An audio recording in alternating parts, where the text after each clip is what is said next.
All right, everyone. Monday. It's Monday. It's Monday. We have a lot to discuss, a lot to talk about. Damn, the Bleacher Report, like BleacherReport.com is...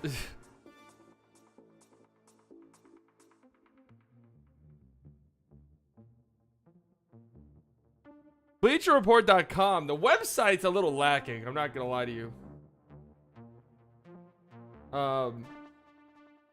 Why can't I view comments on here? Anyways, so the last time I saw you guys, last time we were live, I was on the Bleacher Report app. I was on the Bleacher Report app.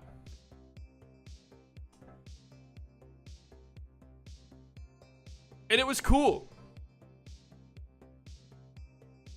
I couldn't read the chat at all.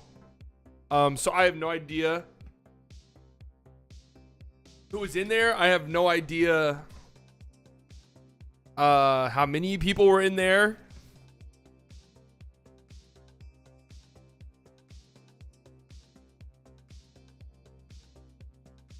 Whenever they did the chat, it had to be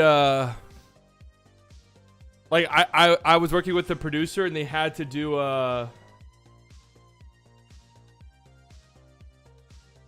we had a Google Docs that they were updating live and they were putting chat messages in there.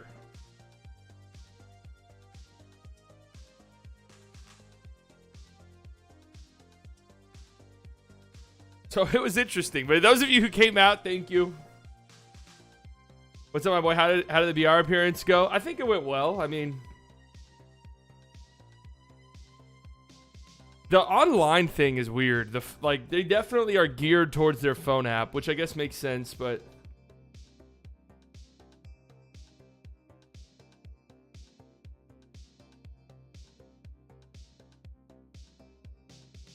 it was cool. I mean, if they really want to get more into streaming, they need to make it much more user friendly. I wasn't that big of a fan of the layout personally, but I guess that's just because I'm so used to YouTube that a new layout was weird to me. But no, it was cool. I mean, it's funny because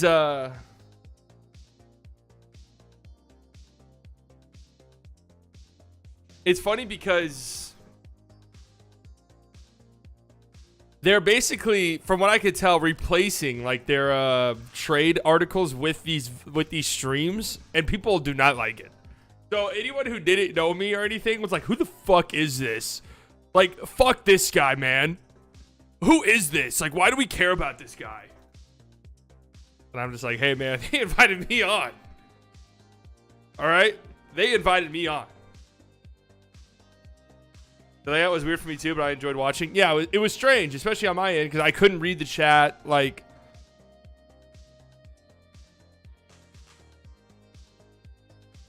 oh, this is interesting. This is a Cleveland. We're gonna get right into the business today. Congrats on the BR stuff, man. Good for you. Thanks, man. After the show, they said that they'd be down to do more. So we'll see. We'll see. What up, beat up? All right, this is from a Cleveland show, which is interesting because, you know, sending Jared Allen and Dean Wade to Dallas, and in return, getting Maxi Kleber, Reggie Bullock, and JaVale McGee back. If you guys aren't familiar, McGee and Bullock are older players, right? McGee's just replaces Robin Lopez, okay. Essentially. Bullock is a guy who stands in the corner and shoots threes at a very high percentage. Okay. Average defender. He's not great, but he's definitely not an absolute negative. Okay. And Kleber's a stretch four who's a very good defender and a versatile defender. So then you get a stretch. Did you guys do this one? I feel like, yeah, obviously, right? Especially no pick involved. Yes, he's a good stretch four. So you have a stretch four to pair with. Why would the Mavs do this trade? They need a rim running pick and roll threat with Jared Allen. They have no center. 36 quotes. Oh, God. Hell no. Cavs. I'll drive them to the airport, yeah.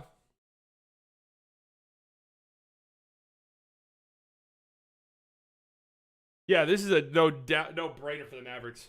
All right, anyways, I wasn't even trying to talk about that. It just popped up. All right, we got to talk about these conference finals.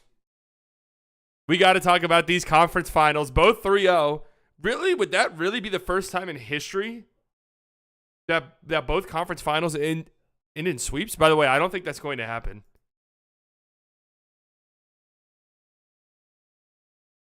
I think the Nuggets might in the series tonight, but I don't think the Celtics are going to sweat. It's actually interesting because the Heat are favorites tomorrow night.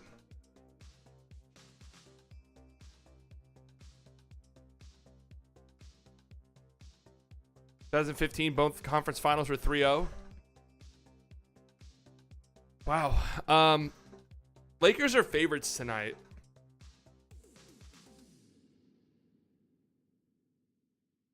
Okay, so somebody was just lying.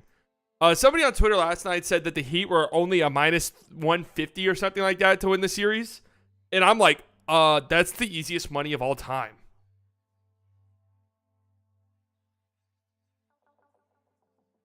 No, I don't think, like, these series are over. Like, I think there's a reason why 3-0 series comebacks don't happen in basketball, because it's next to impossible.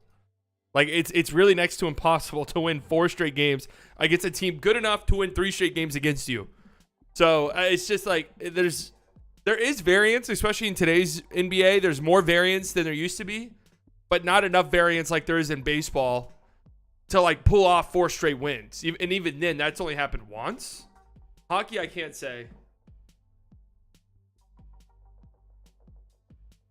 And in basketball, I feel like there's more of a mental component too, where it's just like, fuck, man, we're down 3-0. Like, we're fucked. I mean, Celtics at plus 700 for a team being down 3-0 is kind of crazy. Like, this is around, like, plus 1,200 is around where it is. So let's look at my confidence meter. Not been a good playoffs for me, pick-wise. I'm going to get this Celtics pick wrong.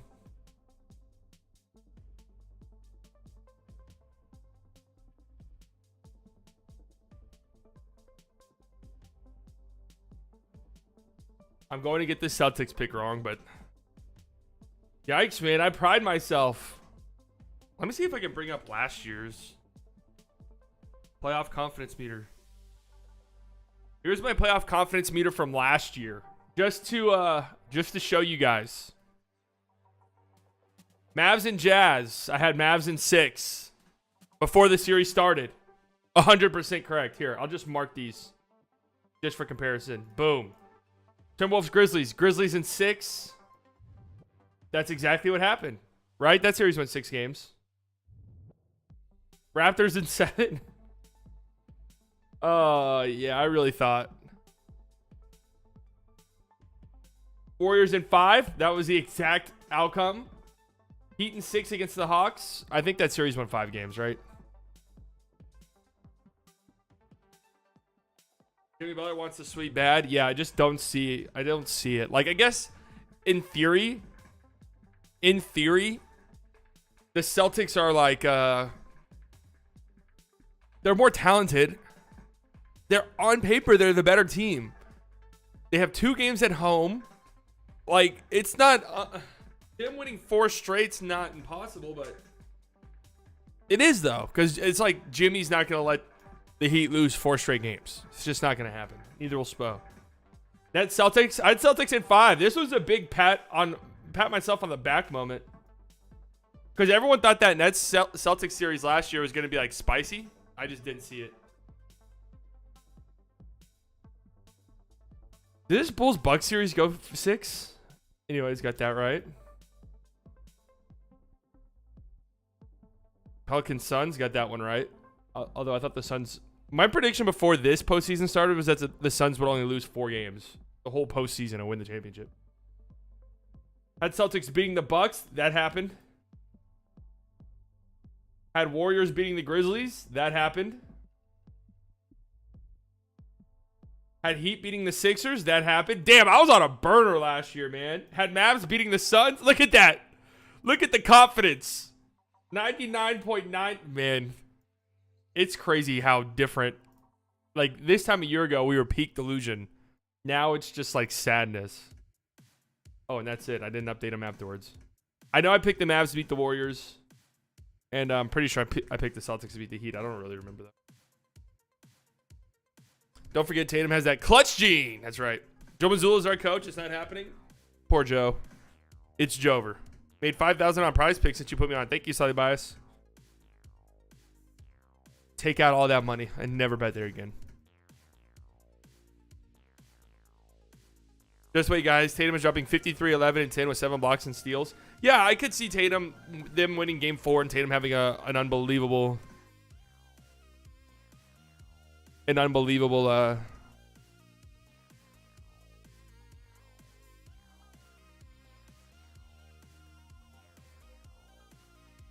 Wait, is this real?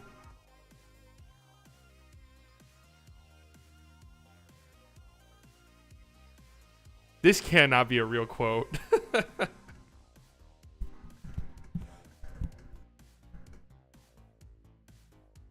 There's absolutely no way this is a real quote.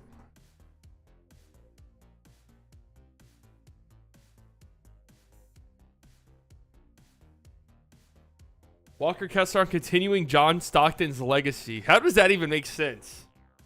I mean, you look at what he's done for Utah, all-time leaders, assist, and steal, led to the finals, spent his whole career here, and now he's fighting for human rights. There's no way this shit's real, bro. No. That is not a real quote. You can't tell anymore. Like, they've gotten so good at photoshopping and making it look like an actual, like, ESPN picture.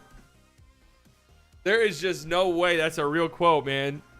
Simon Styles? Who the hell is... Okay, who's Simon Styles?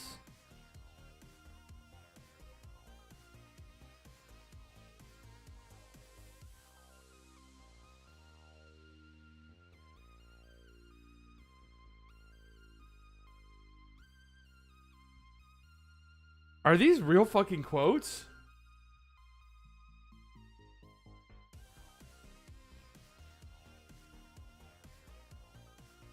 There's no way.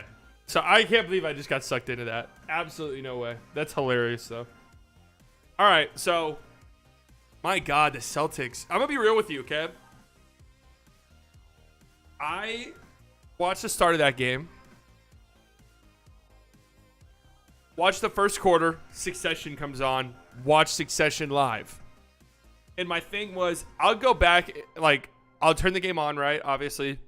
After Succession, assuming it would be close, then I'll go back and rewatch what I missed tomorrow. I turn it back on, and it's a 30-point fucking game, man. Look at this. Look at this. Look at this. Look at this. Look at this. Look how bad it was. Look how bad it was. The top performer for the Celtics, Marcus Smart, 8 points. They gave Marcus Smart the top performer for a triple single.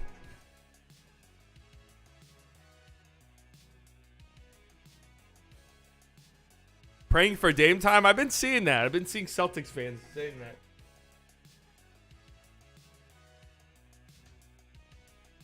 I'm rooting for Joke the rest of the way. I just want Luka to go to the finals so bad, man. He was meant to be on the big stage. I know, dude. I know.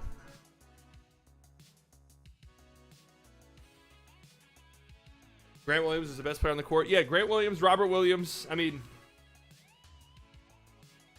at least they have some dog in them. You know what I mean? Where is the dog for everyone else? 6 of 18. 6 of 17. Like, man, that is so bad. Yeah, paying Jaylen Brown $300 million is gross, but that's just how the league is now. It's kind of interesting how those narratives are because, you know, you give Beal his gigantic-ass contract, and everyone knows that's a disgusting contract. But, like, honestly, if you swap places, I know Beal is older, but if you swapped places, how different would it be? Like, it feels really ugly for Beal because he's, like, supposed to be the guy on a team, and it's kind of obvious that he can't Like, if you're trying to win, Bradley Beal being your guy is gross, right? And that's not a knock on him, but that's just the reality. Whereas, like, Jaylen Brown, everyone's like, yeah, Jaylen Brown's a cool number 2. Like, we'll give him $300 million. But if he were on the Wizards as the number 1 guy, you'd be like, ugh, gross. $300 million for that? Ugh.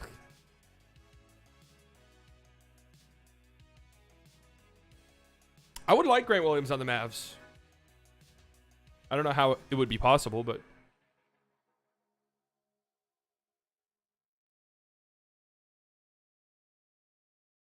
So I've picked against the Heat in every series they've played, and I'm not really apologetic for it because, you know, who the fuck expected this, right?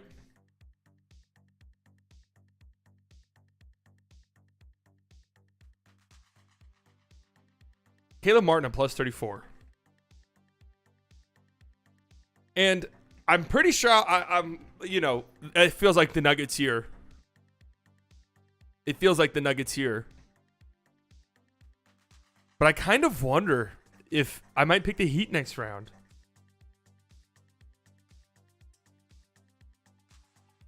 A big reason why is, what is Jimmy even averaging in this series? Like, Jimmy, the first 2 games in Boston, took the game over at the end. But it's not like he's had like games like he had against the, you know, the Bucks, where it's like he had to score 50 plus points to win the game. 35 in game 1. Okay, he dominated that game. 27 in game 2.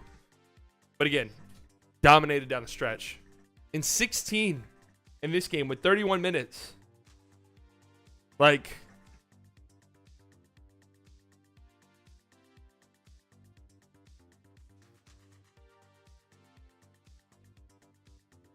I think the Heat have a decent chance. I don't know what the odds would be in that series. I'd have to imagine the Nuggets pretty comfortably.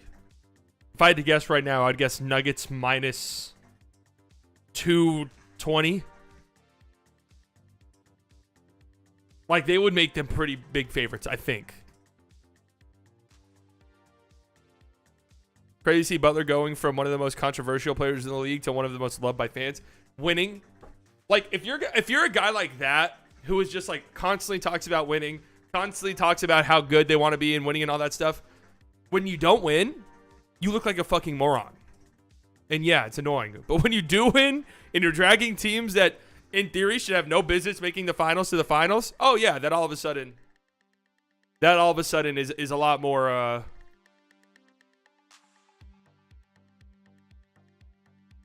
interesting for fans.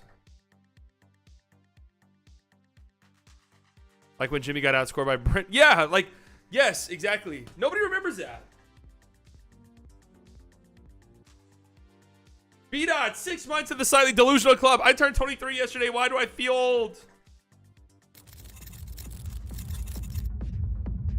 Happy belated birthday, B-Dot. Happy belated birthday. You're not old, okay? Listen, you're technically 20. Everybody subtract 3 years from their age. Everybody subtract 3 years from their age. The COVID years do not count against you. So I'm 27, but in reality, I'm 24, which kind of just vibes perfectly with where I'm at. So don't worry about it, guys. If you feel old, you can just subtract 2 years, 3 years, easily. It's like college basketball players. I saw that there's this guy who's about to be in his 8th year of college basketball. Like, they get an extra year of eligibility. And that's what we're going to get. That's what we're going to be. Like, it's just another year of eligibility. At the end of the day.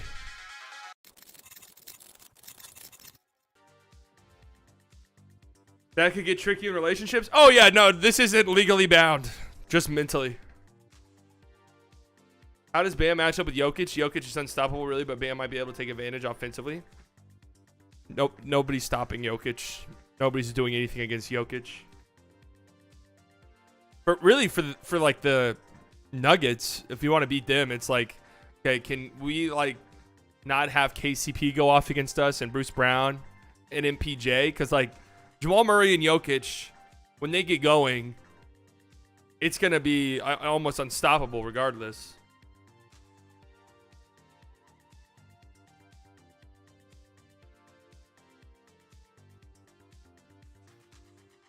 Only the refs can stop Jokic right now. Yeah, they tried. Like, they tried in that game against the Lakers on Saturday night, but Jamal Murray was too much, and then KCP was too much, and then Bruce Brown was too much. They just feel like they just feel like the team, you know? Them and the Heat, like, this is just how it is. They're the only two teams right now that are like clicking on all cylinders. That's where you want to be in the playoffs. And I'll say the Lakers are around there too, but the Nuggets are just better. Like, there's a big difference. I saw somebody tweet yesterday, who should be more embarrassed, the Nuggets or the Lakers? Like, dude, easily the Celtics are the Lakers. Like, easily the fucking Celtics. The Nuggets are just better than the Lakers. Like, full stop. It's like painfully obvious this series. The Lakers, they had a nice run, conference finals after the start to the season. Nothing wrong with that at all. But you're just like, the Nuggets are just better. The Celtics, like, hey, guys, Al Horford has played so poorly this series, while last night Robert Williams, the third, had 8 points, 8 boards in 12 minutes. They making the change? Yeah, they should. I don't know why they're riding with Al Horford so hard. Tatum forgetting how to dribble in the fourth has made me LOL. And this is a problem. The Celtics like need an ISO guy, or they need Tatum to get into that. Like, I don't know what happened. Tatum does not shoot mid-range jump shots. He's abandoned all of that for like sprinting into the rim and praying for a foul, or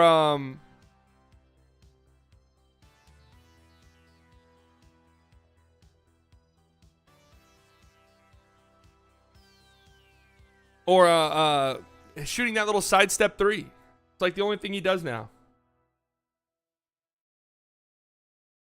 This year, 40% of his shots were threes. 40%. That's kind of crazy. Postseason, that number's down to 37%, but like, you gotta have a mid-range game, man. 23%, 6% on long mid-range jump shots, 29% mid-range jumpers. I just want to know, like, what's Luka's?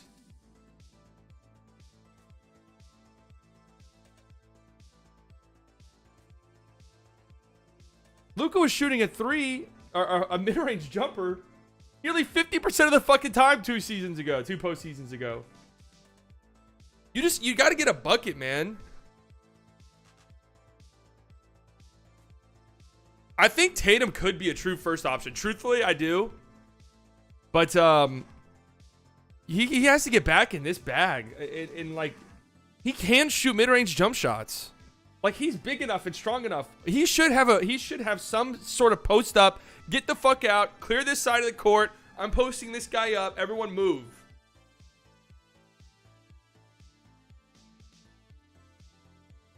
You see, some Cleveland talk show wants Bullock, McGee, and Cleveland for Jared Allen and Dean Wade. We actually just talked about that, yeah. That feels like an easy yes to me. If the Celtics, I offer Tatum, Smart, and picks for Luka. It's okay, so I guess I was kind of trying to save some of this for like when the Celtics are actually eliminated. But admittedly, I'm against blowing it up for the sake of blowing it up. I think that's a big mistake every team and team fan base makes whenever their team loses in the playoffs. Oh, we have to immediately blow this team up. I don't think that would be a smart choice for the Celtics, truth be told. It's like you have two really strong wing players who are young. Tatum's 25. Jaylen Brown's what, 26, 27? Like, blowing that up is risky. You are really running a risk. Slightly look at Shams.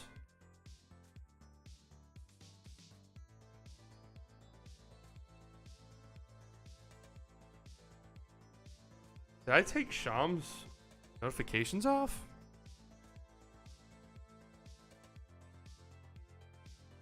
The Raptors met with Steve Nash to discuss their head coaching job. You really can't look at, like, teams interview a lot of players, man. And who knows, that they could have very easily like interviewed him for also like maybe wanting to be an assistant or something. I think they will, because they'll panic after if Brown leaves. Well, there's the other side of this is the other side of it is maybe there is some shit behind the scenes.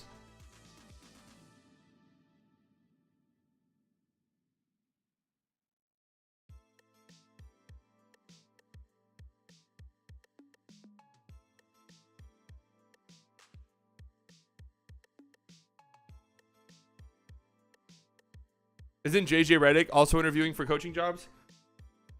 I forgot where I heard this from, but I heard he was like I heard the Raptors wanted to offer him the job.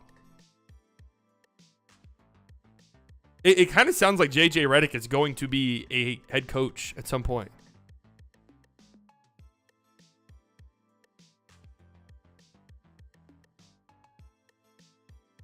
I was 15 minutes early, started doing some work. Boom, it's 1:30 p.m. That's how it goes, man.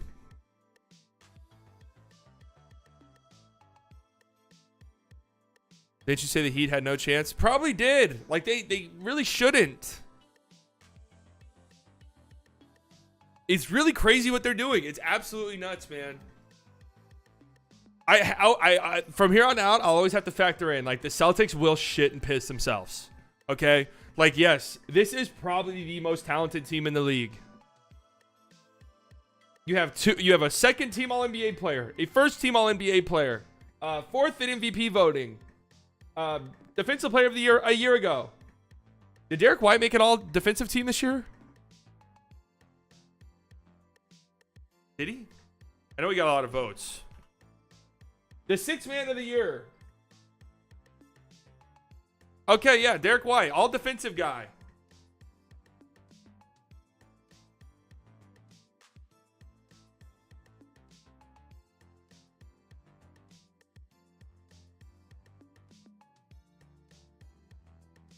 Versus Duncan Robinson, who was not fucking playing for the vast majority of the season, and Caleb Martin and Gabe Vincent. You're getting gamed by those guys. So just lock it in.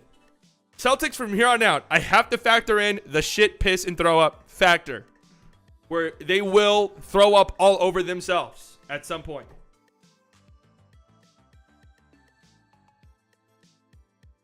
So, duly noted.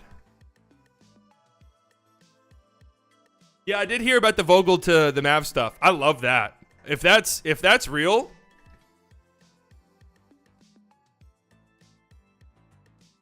if that's real,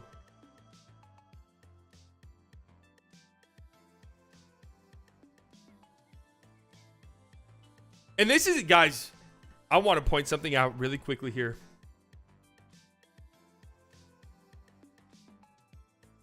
I've gotten a lot of shit for how harsh I can be on Luka at times, and how I feel like as the best player on the team, you're the de facto leader, and you need to lead by example.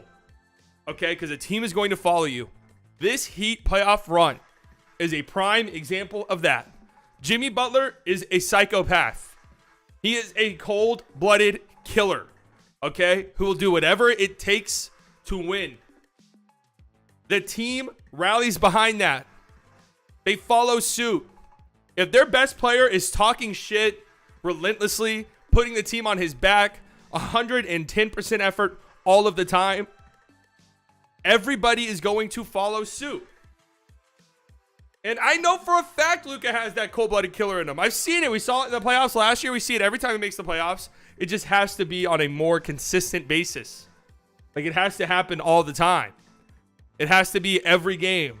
It has to be getting back and trying on defense. Even if it doesn't look great, right? Even if, he's never going to be as good of a defender as Jimmy Butler, but at least putting forth effort on that end. Getting back on defense. Not taking possessions off, screaming at the refs. Like, this stuff goes a long way, man. It really does. You have to lead by example. Luke was talking a shit against Phoenix and playing defense after round 2. Yeah, I mean, exactly. That's what I'm saying. Like, I've seen it. We've all seen it. But like, it just has to happen consistently.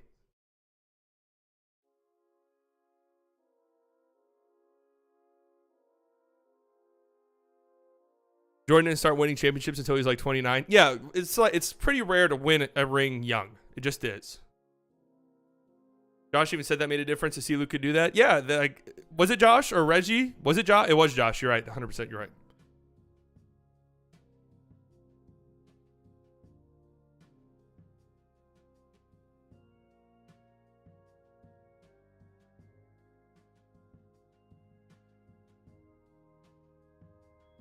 It was the same leadership thing with Duncan and Kawhi. Luka has the capability to be a damn good defender. See, like, I honest to God don't think he'll be a good defender.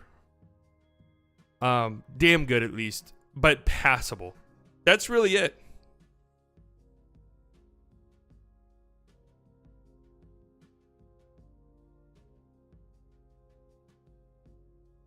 That's really it, man. Passable. That's all he has to be. You hear the report that Luka hired a nutritionist? I did hear that too.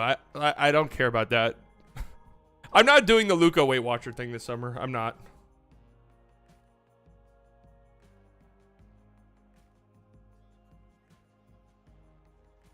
I don't want to do the Luka Weight Watcher thing. Kevin Love had 5 points and had to check out of the game immediately. Like this Heat team, man. Look at Bam. Oh my God. And one ref. Jesus Christ. All over him.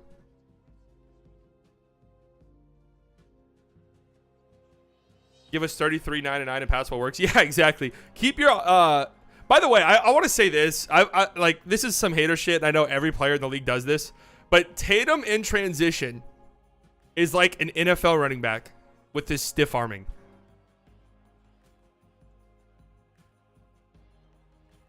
I guess this one wasn't as extreme as I thought. But I remember watching this play live and I was like, "Oh my God, do they ever call push-offs?" That one actually wasn't a push-off. I'm sorry. I stand corrected. I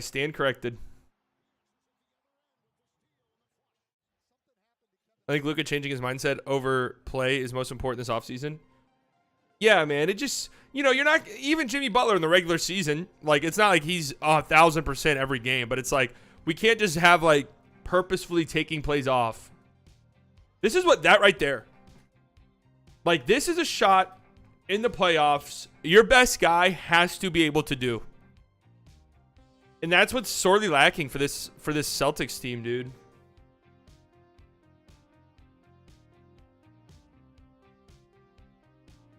I'll take Luka's relentless shot making and facilitating over a two-way wing like Jimmy or Tatum any day. Yeah, I would rather have the offensive engine. I really would. My God.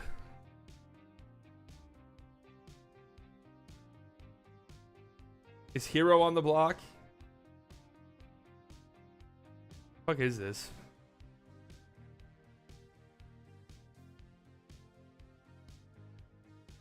Another alcohol commercial. Dancing. Showing the good time. Show the next day. Show the next day.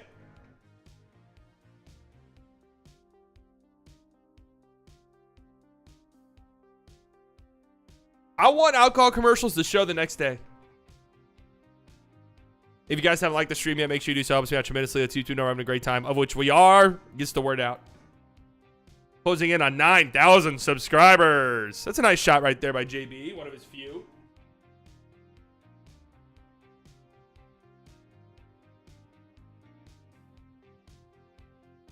The drive and kick, put the ball in Jimmy's hands. Like, I feel like I know exactly where the possession is headed. Look at Caleb Martin. Woo! Knockdown! I'm not going to lie. Okay, so as I mentioned earlier, I watched the first quarter of this game. Succession came on. Watched that. Banger episode. Then came back. Saw it was a 30-point game. Was like, what the fuck happened? Strus hit that three right there. I thought the game was over. That's just kind of where the Celtics are. Where I feel like they get punched in the mouth.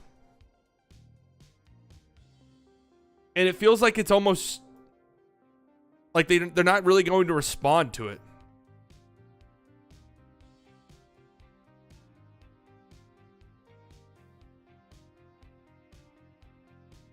The outlier being that game 6 against the Sixers, but that was mainly the Sixers.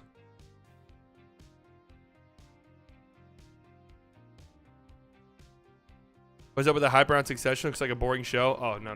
It's not boring. Caleb Martin. Unbelievable.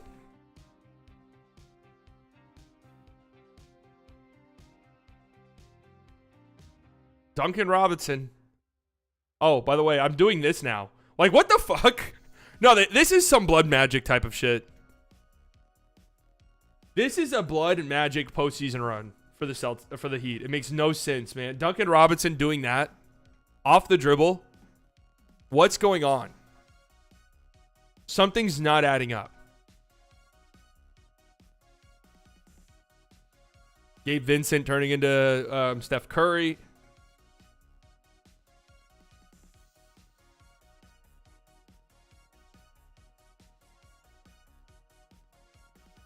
Last year with Ime, we were a team that could overcome adversity. At a certain point, you got to look at the players, though, man. Like, these... Tatum's what, in year... Oh!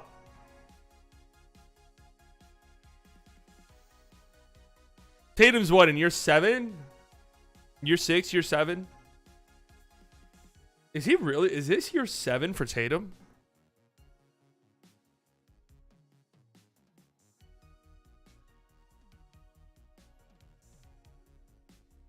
Oh my god. Oh my god. This play was so disgusting, actually.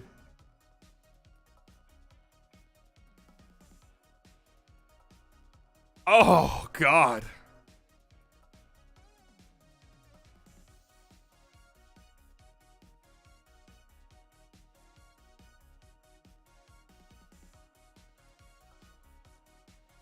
Beautiful play.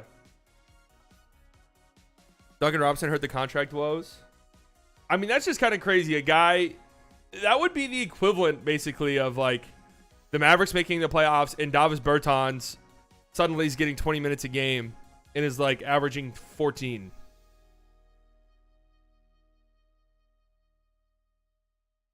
What up, Wicked?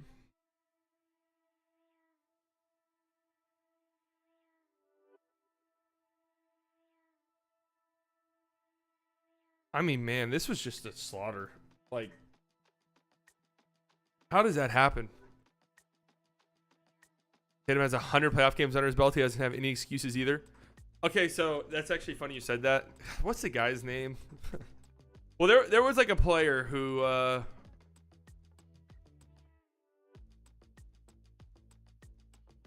college player who I honestly don't know who he is, but... He transferred. Seth Pounds. Seth Pounds is committing to Howard for his 8th year at the college level. He will be 26 at the start of the season. Seth Pounds. And I from what I did, somebody put something underneath one of these tweets that he has 2 years of eligibility left. 2 years of eligibility left after this. So this guy could be a 10-year college player. But I saw a stat that Tatum, this guy was in the same high school class as Jayson Tatum. This guy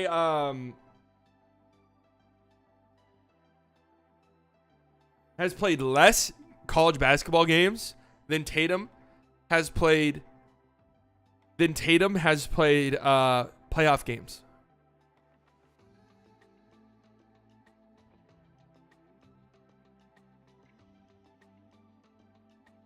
Oh, this is what I saw. 2 years of eligibility left.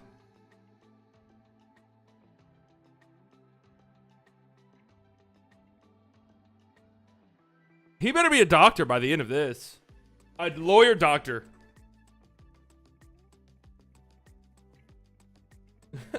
Bro deserves 401k and retirement benefits from the NCAA. Player of the year in 2017 in Ivy League. Yeah, he started out with, was it Stanford? Or Harvard? One of those. That is absolutely nuts. Good for this guy, though. Keep the dream going. Mavericks would probably do some dumb shit and draft him in 2 years when he's 30. 30-year-old rookie. Mavericks the first team in NBA history to draft a 30-year-old.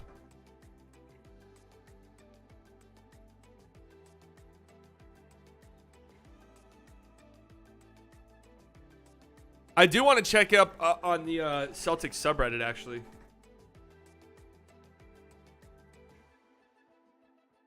We now stop using the excuse that Tatum plays with Jaylen Brown as if Brown is carrying weight.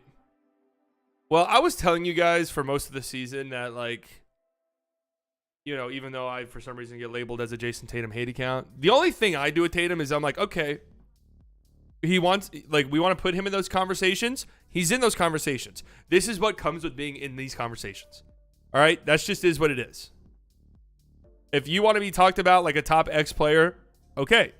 But this is how those conversations go. What up, RC? Didn't Carson Palmer get drafted at like 29 years old by the Bengals? I don't remember how old he was, but Brandon Whedon was like 44 by the time he got drafted.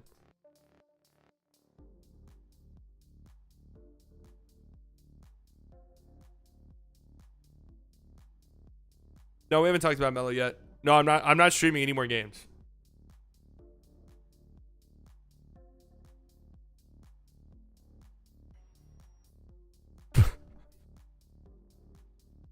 I want to find the post-game thread.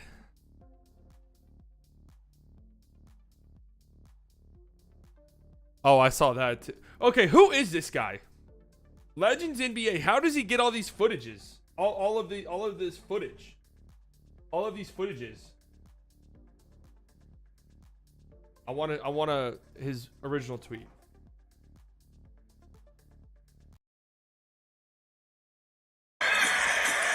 Marcus Smart throws a punch on the rebound.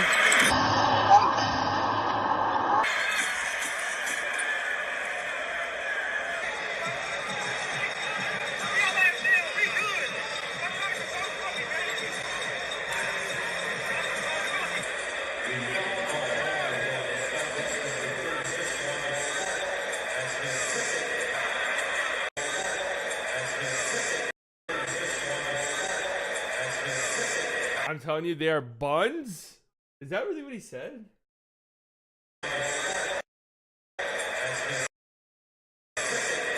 I don't think that's what he said.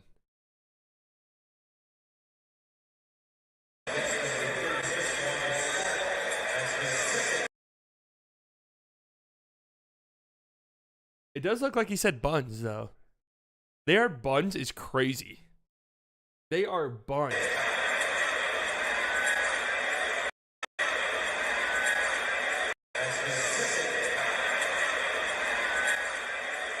I think those last two are reaches, but Marcus Smart definitely said that shit.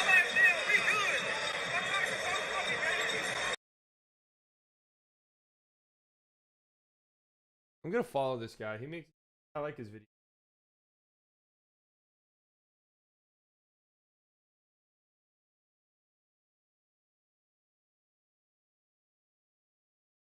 Yeah, fucking. Okay, there's a difference between signing out of Europe as a 30-year-old and getting drafted as a 30-year-old. I wonder who's the oldest player to ever get drafted in the NBA. It's probably some guy from like 1946. Who is the oldest player to get drafted in the NBA? Oh my God, Prigioni. Oh, Prigioni is the oldest rookie in NBA history. Prigioni also,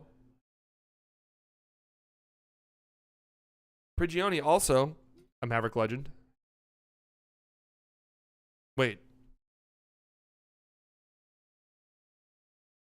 Wasn't he? I have vivid memories of Pablo Prigioni playing for the Mavericks, but he never did. Why the fuck do I have that?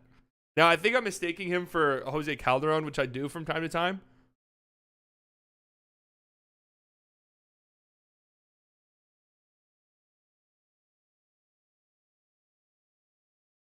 Bernard James was drafted as a 27-year-old.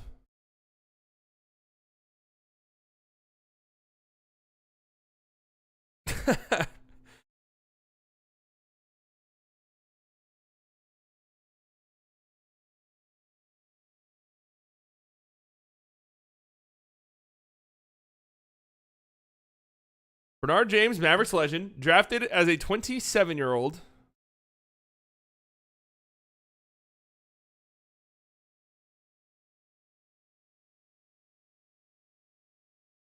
by the Cleveland Cavaliers. He served in the Air Force. So there you go. That's why. That seems to be the oldest one.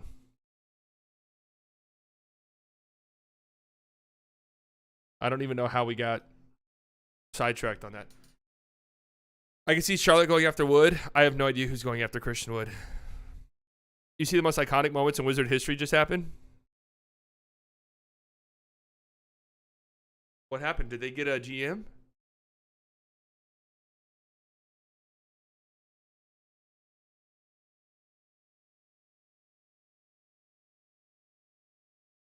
What happened? Scoot 100% going to the Hornets? You think so? Wait, what happened with the Wizards? Oh, the Snapchat thing? That shit was fucking hilarious.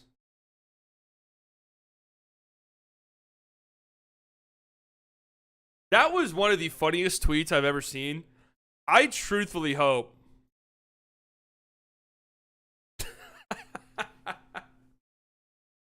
Oh my god. The Washington Wizards Snapchat account. Why does that even exist? Do people still use Snapchat? Is Snapchat still a thing? Can you guys fill me in? I'm a little bit old on this account. You know, is Snapchat still a thing? I have not like actively sent Snapchats in probably 8 or so years.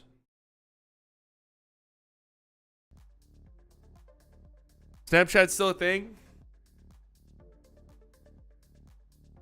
Why would you follow like the Washington Wizards on Snapchat though? I don't understand that. But anyways, I was trying to figure out why it smelled so bad. Jesse out here just doing a stinky leg in public.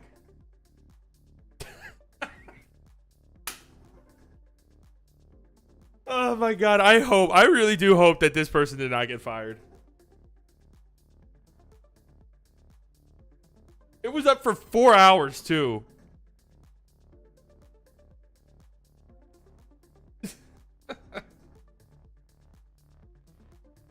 Oh, if they were smart, they would market this.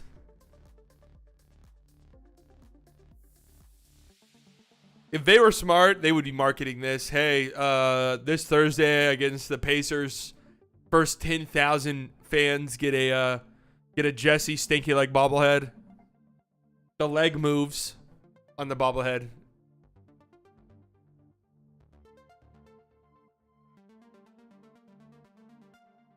What the fuck does a stanky leg mean? It's a dance move, man.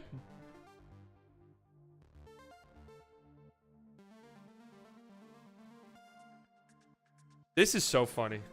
I hope they didn't fire this person. I doubt they did, honestly.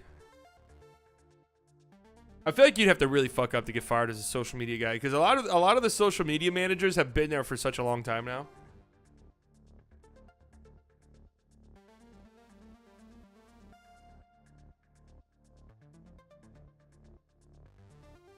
That is hilarious, though. All right, what else did we have on the docket here? Carmelo Anthony announces his retirement from the NBA. Did not play this year, but wasn't officially retired.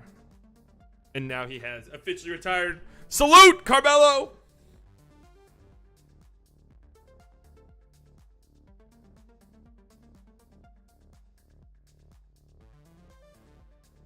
Carmelo blackballed? I don't think he was blackballed. Like, why would somebody blackball Carmelo Anthony? Like, I don't, like, I've heard that theory, but I've still, like, what did he do?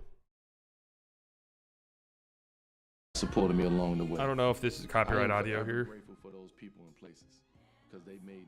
There probably is.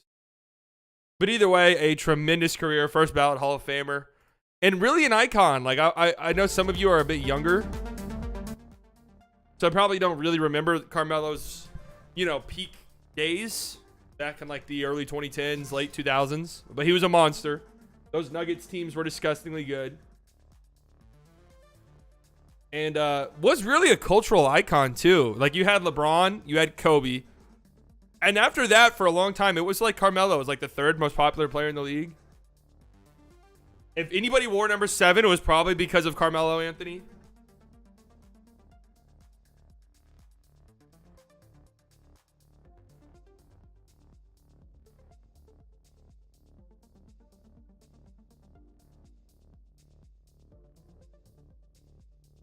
When I saw Eric Pincus of BR mock trade for the Mavs, I almost puked. Yeah, we're going to talk about that in a bit too.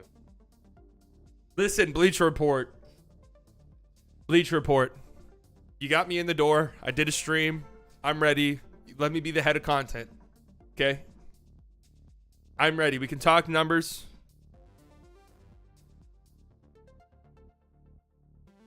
The Mavericks in those late Melo teams, late Denver Melo teams, like before he left, they had some pretty intense matchups.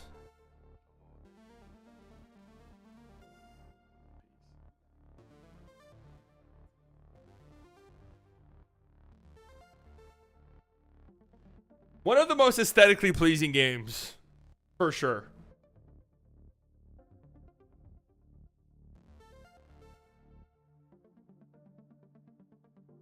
The dirt game winner on Melo in the Garden, yeah.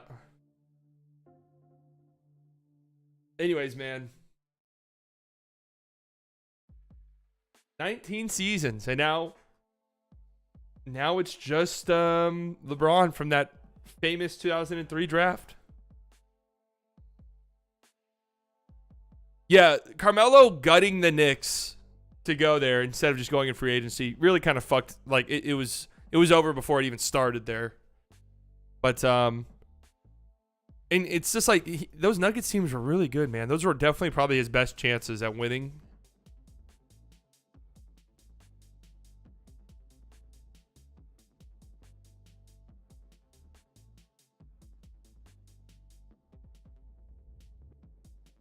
Was Haslam drafted in 02?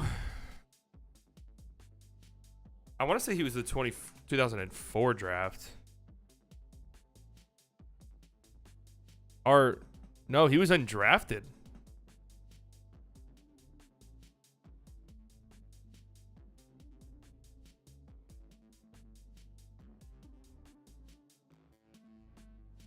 Yeah, Haslam was undrafted.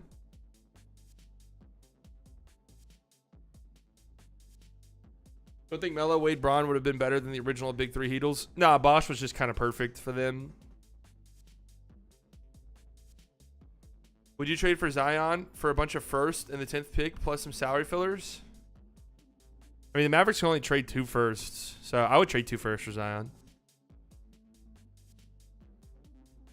I remember the Mavs getting screwed against the Nuggets team. Something about an obvious take foul that wasn't called and cost them the game. Yeah, that was the infamous Kenyon Martin called Mark Cuban the F word, the bad F word.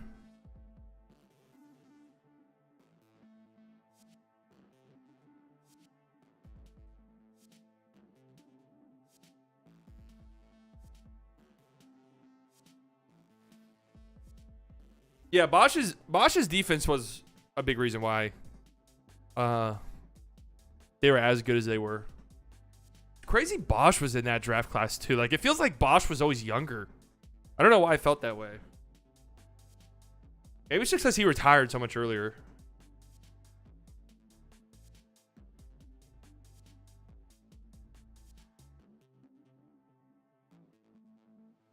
Chris Velociraptor Bosch. Oh, sometimes in my Facebook memories, especially around this time when the Mavericks were in the finals.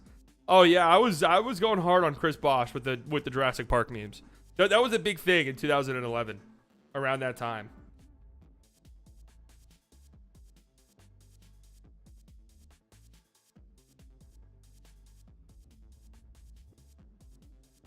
That was the running joke on all of the fire NBA meme pages.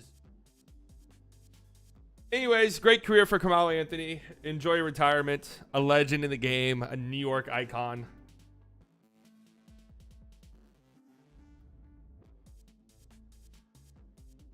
An Atlanta Hawks legend.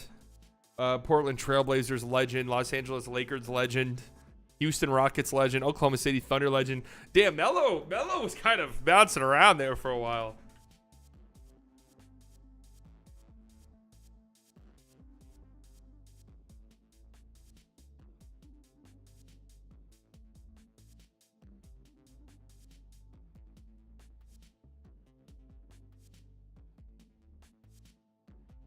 Chicago Bulls legend. Was he traded to them too? If the Celtics get demolished again, is there any way you could see the Mavs scooping up Jaylen Brown somehow? maybe it's time to ask ourselves, do we really want to give Jaylen Brown $300 million?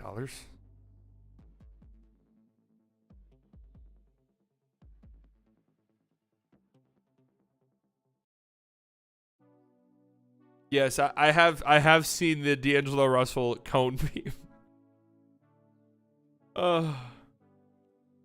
Oh, so he was okay. So he had one time where he got traded to the Hawks, released immediately. Also traded to the Bulls, and waived immediately.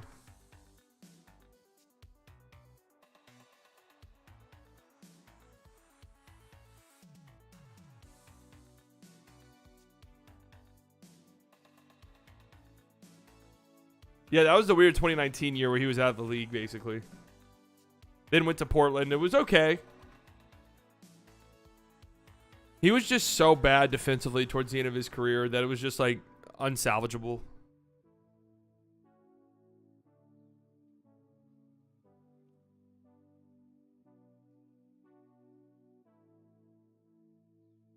Especially with the way that the cap is going to work soon, like, because you can't do a Kyrie for Jaylen Brown sign and trade. Like, the Celtics are not bringing Kyrie back. It's not happening in a million years. It'd have to be Kyrie. It'd have to be, I don't even know how the fuck it would even be possible. Bro, did you put baked beans and cheese on your chips? Yeah, man, what's wrong with that?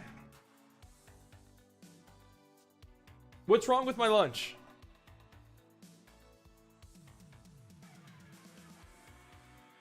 What's wrong with my lunch?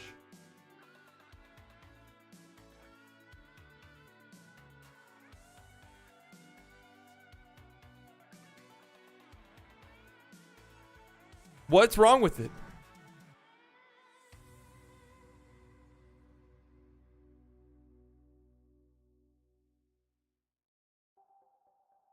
What's wrong with it? It's just baked beans on fries. You guys have never put baked beans on fries? Yeah, it's not melted cheese. It's just good old-fashioned shredded cheese. What's wrong with this, man? I went outside where it's sandy where I live. I went and sat in the sand with my fucking French fries and baked beans.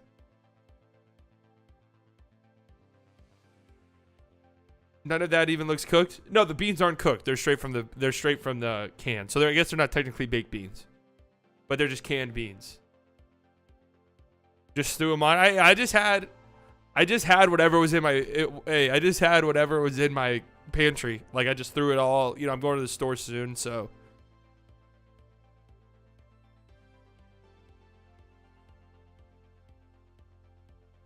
So I had these fries left over from like 3 or 4 days ago in my fridge.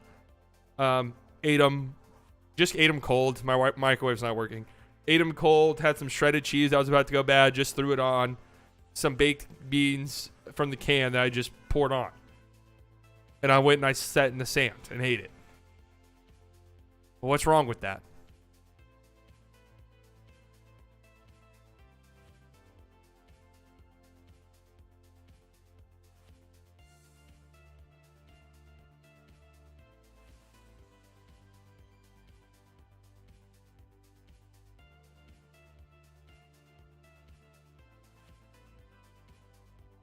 And I had my little fork. Hey, man, I thought it was delicious.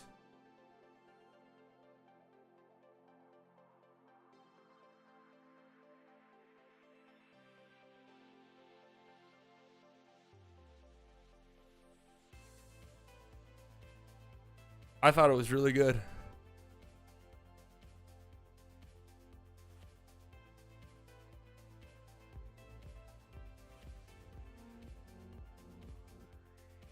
Joe with the $10 microwave fund. No, I don't need it. After this, I realized I like my food cold.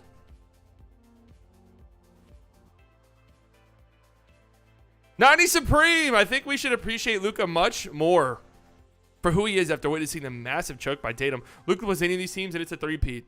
This postseason has made me appreciate how good Luka is in the playoffs, for sure.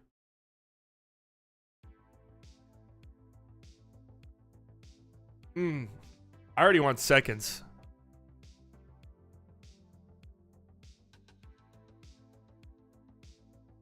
All right, let's look at the Celtics subreddit.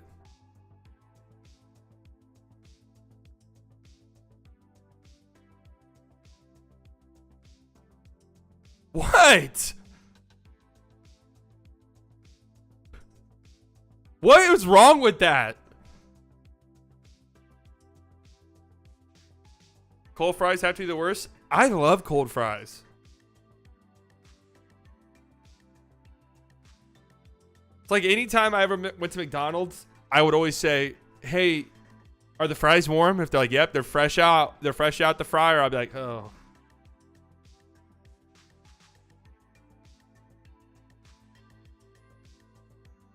All right, let's see. This is the post-game thread for the Celtics. Controversial immediately. All right, nice. We have a manifesto immediately. A long 7-8 paragraphs.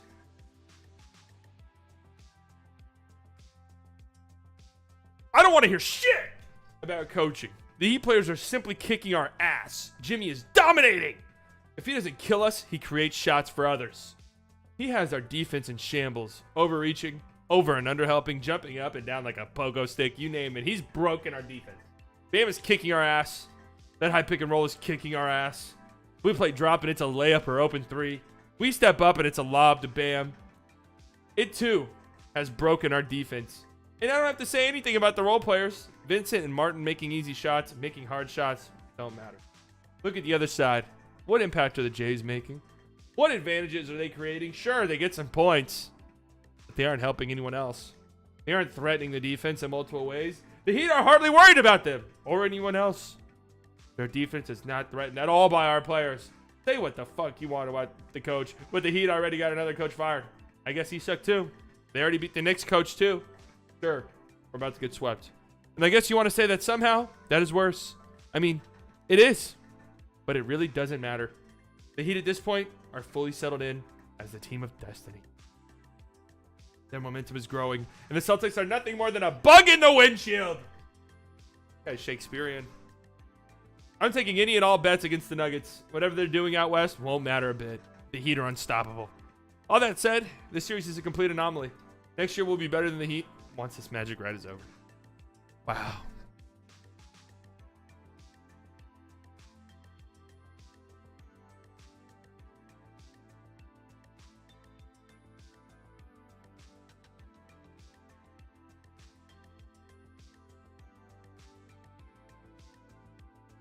Team of Destiny? Damn, I wish people talked about the Mavs like that. I mean, last year they kind of were talked about like that.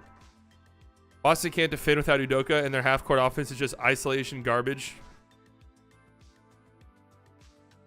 Yeah, the Heat really are on some blood magic type of run here. It happens.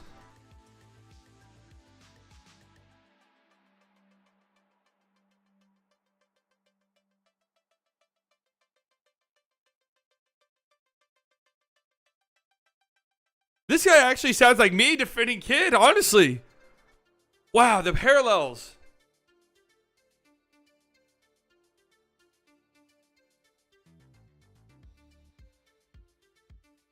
I'm so glad this soft-ass team is losing to an incredibly tough and likable Heat team. I'll be rooting for Jimmy Butler in Game 4. I wish the Celtics had someone as tough as him. Comment removed by moderator. No!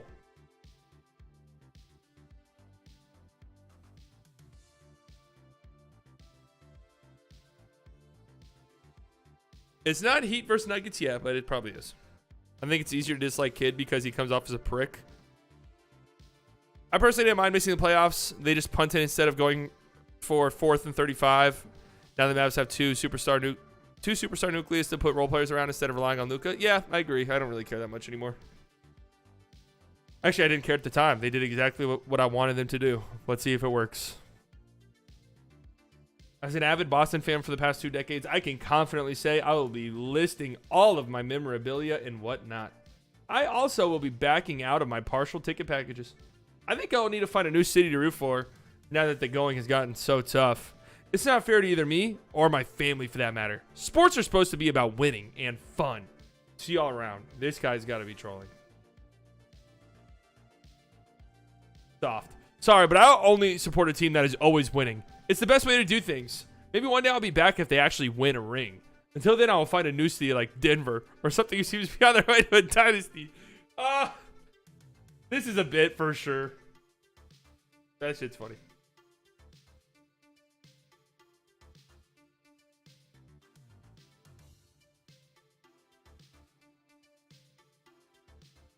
Never forget those times when the Celtics would be up 20-30 and Tatum would have a subpar game and then stay in stat pad.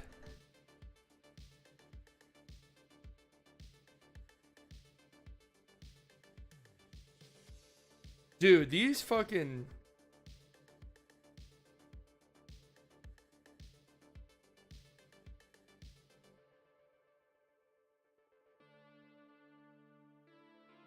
Dude, do you guys want to see what my Twitter DMs look like?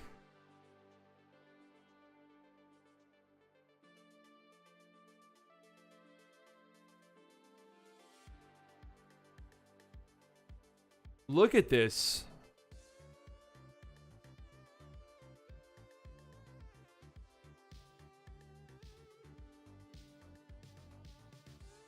Look at this.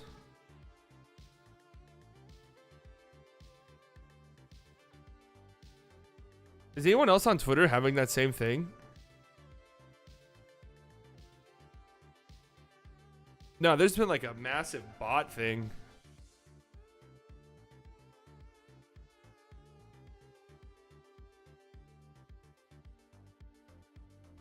I wonder why. It's been so bad lately. I'm glad I'm not a big account. Dude, I think it's literally anybody though. I just think that's... Yeah, all of the thickest 18-year-olds are messaging me. They need somebody to spend their life with in America. That's what they all say. And I'm like, girls, please. Ladies, please. One at a time.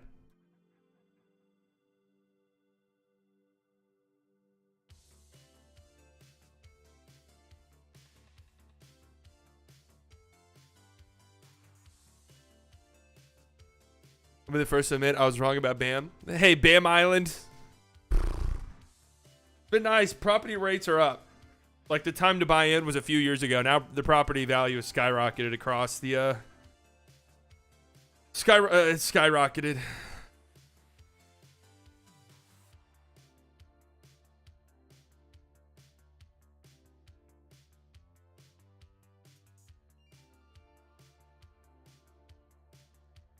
So it's a little bit too late now. Truth be told.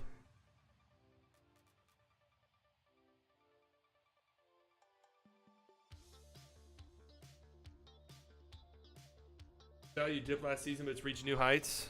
That's right.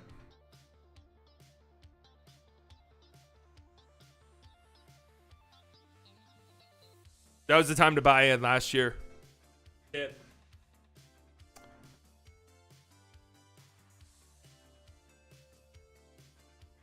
Yeah, it is impossible for the Mavericks to get him now. Not that it was ever really possible. If you heard the way that the Heat talk about him, it was never actually possible. Like, he had moments, there was moments where, like, the fan base was like, oh, fuck, like, Bam. Like, oh, Bam is so annoying, get him out of here.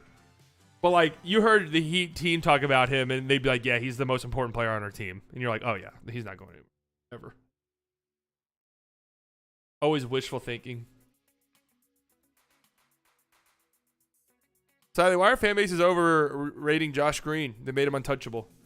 I think the problem is... and here's the problem I have, too, in regards to a Josh Green trade. You better be getting something good back in return because you're actually trading a legit rotation guy.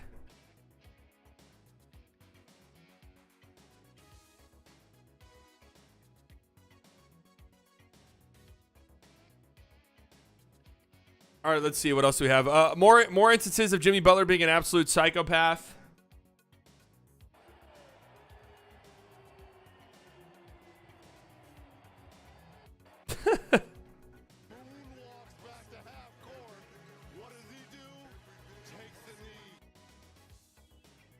Wait, where was Al Horford?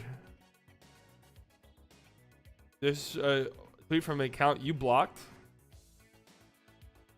Why did I block this guy?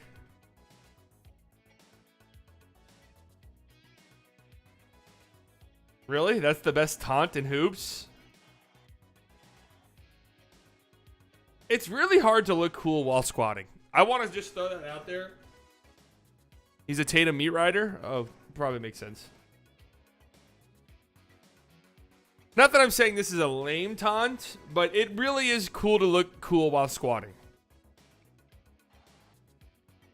And I'll say Al Horford does not achieve the goal here. Personally. No problem against Big Al. We love Big Al. But it's very hard to pull off the cool. Right, yeah, you got to go with the Slav type. Yeah, exactly right. You got to have the tracksuit. It just doesn't look right. I don't know. Something about a 7-footer squatting looks strange. Oh my God, Jimmy is a psycho. I was actually, you know what? I don't even want to fucking say this because it's so dumb and it's such like an ESPN thing.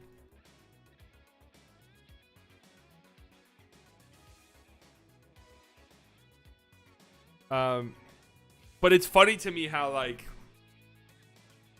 you have all of like the Kobe Bryant imitators in the league right now who obviously like it's fucking Kobe Bryant, of course. You know, everyone's going to want to be like Kobe Bryant.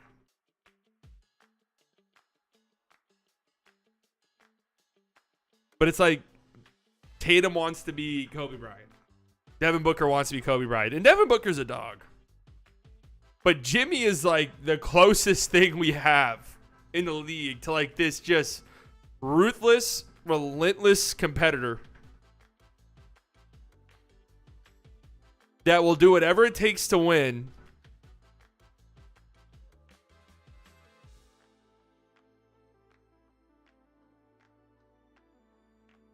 Kawhi wanted to be Kobe, PG, and Kyrie too.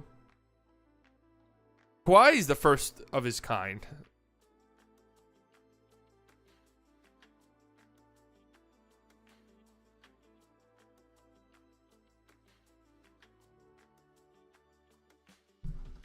True. I feel like Kobe was never like just full-fledged taunting other teams like this. I mean, he definitely was talking shit.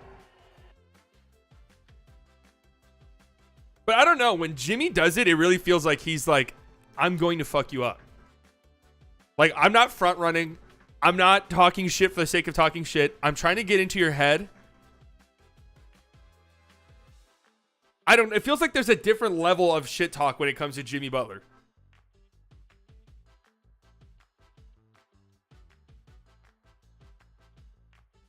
Yeah, like Jimmy Butler wants to destroy you.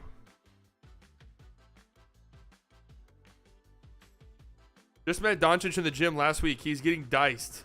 Over for the NBA. MVP coming. Mark my words. Is that true? I'm going to spread a rumor this summer. Someone remind me. At some point in the summer, I'm going to tweet out, hey, just ran into Luka Doncic at my local Planet Fitness. He's grinding.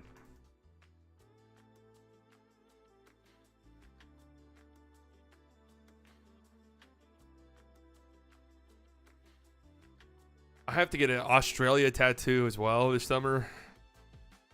Gonna be a lot of content.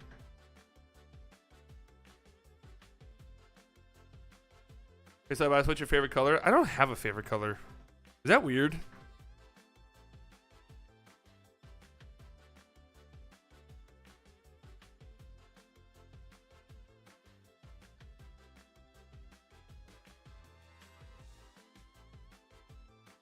Luka's on the floor of a random pub. Yes, I have to get the outline of Australia tattooed because of I bet something about Josh Green. Which number 15 goes in the rafters? Melo or Jokic? Is that a serious question, man? I mean, they could just do both, but it's definitely going to be like Jokic would obviously be the one. I saw Luka bulking up at IHOP for perhaps a transition to power forward. He's carb loading. Yes, but it's to be expected when you're eating stuff like baked beans and cold fries together. And cheese.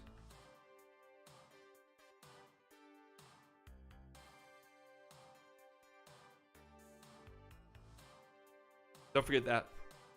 Pretty cool. piece of information. Here's a great development right here.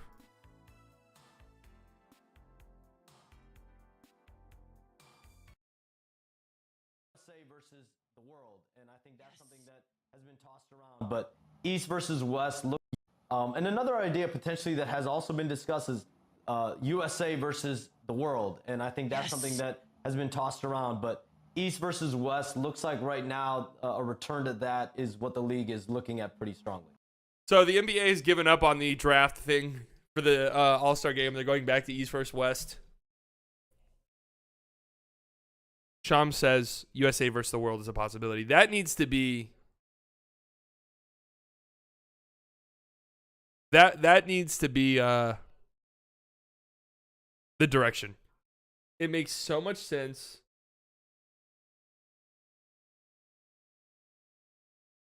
I think I like the East versus West too. The draft is a fun idea, you know, but it's like it kind of just lost its luster almost immediately. In East versus West, you at least have some pride there. I don't know how much the players actually give a shit, but there's at least something. Like it's the East guy and the West guy.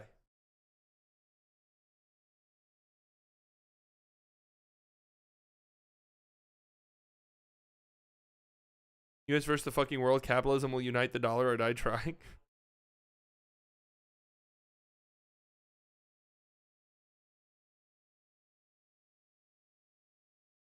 Yeah, it was always LeBron and Giannis or LeBron and KD. Like, it kind of got lame. And I could have sworn there was a rule that you couldn't be captain twice in a row. But US versus world would be fun. I feel like the world international team would take it seriously. And all it takes is like a few people to take it seriously, and then everyone's going to start taking it seriously. Other bias approaching the CEO of VR. Here's basically what it would be. Hello, Mr. Bleacher Report. Listen, I can tell you guys really are interested in, changing up your content portfolio. And I think that's a great idea. The times are changing, right? Media, the way that we consume media is changing. Let me be the face of the new media. New media. Old media, gone. New media, trash. It's not very good. New media is the future of the world. And you're either with it or you'll get left in the dust. Old media and old new media. Now new media is in and it's here to stay. Get with it or get lost. You fucking idiot. And then I walk out of the room. How does that sound? I leave on that note. And I don't tell him what new media is. He has to reach back out to me. He's like, what the fuck was he talking about? What the hell's new media? What is going on? And I left.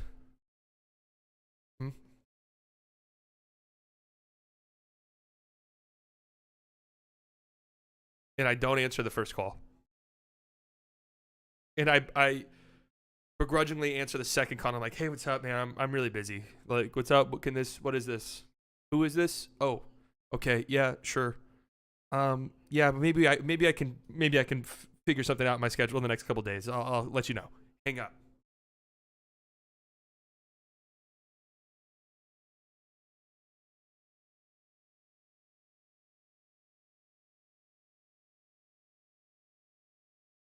I'm in the door. This would be fun. This is what I want. USA versus the world. Maybe they wait a couple more years, though. We are the world.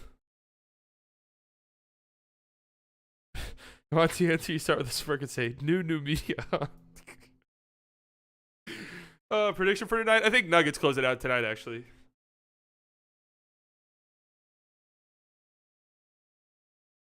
It is crazy because if there will be over a week of no basketball if both these series end in a sweep.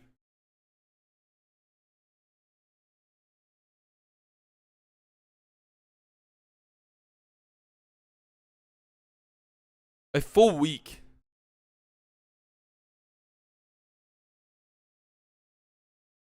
All right, let's get into honestly, who's the USA's best player? Anthony Davis? Or would it be Tatum? Or Jimmy? So I was trying to think. Okay, I was actually trying to do this. Top 5 in the league right now.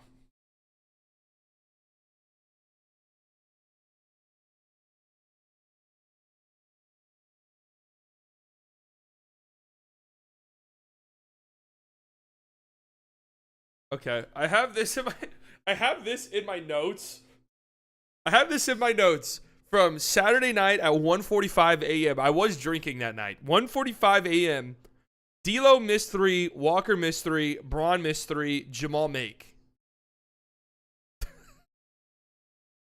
I was watching film. This is why it's next level stuff. I was watching film 1:45 a.m. after getting home from a night out with my friends. Watching film. D'Lo missed 3, Walker missed 3, Braun missed 3, Jamal make. Anyways, this is what okay. Top 5. Who is number 5? Jokic number 1. No debating that at this point. I think I would still have Giannis at 2. I think I would have Steph at 3. Then I would go Luka at 4. And then I don't know who's 5. Honestly. Nobody's really... Like, is it Jimmy, actually? Like, is it Jimmy? Do we just put Jimmy at 5 after this?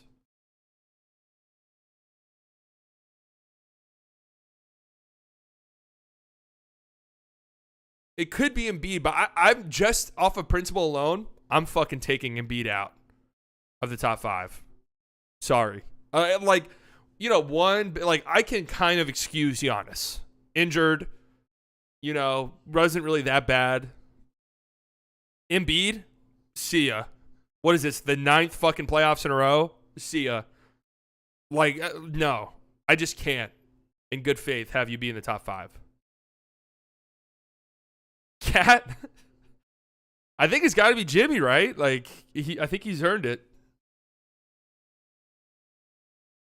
But it would be between Embiid, Jimmy, Tatum. I think AD would be in that conversation too.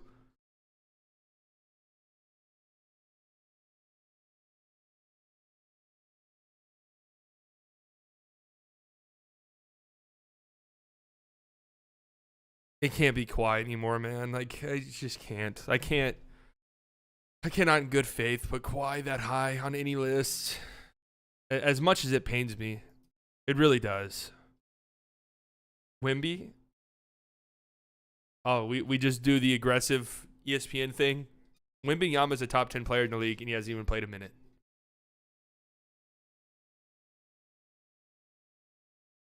I was going to say Booker, honestly.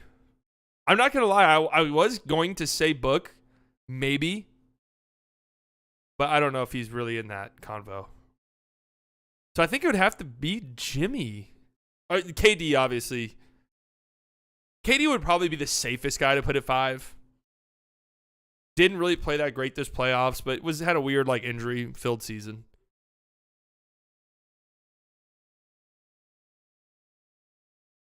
I don't know.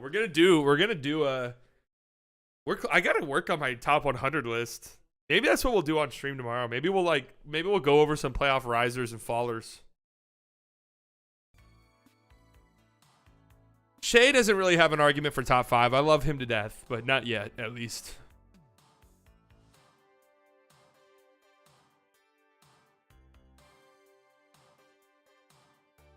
This season was the most egregious quiet season. He load managed all season long to play 1 game in the playoffs. Hey, he played 2. All right, let's get into some Mavericks news to close out this stream.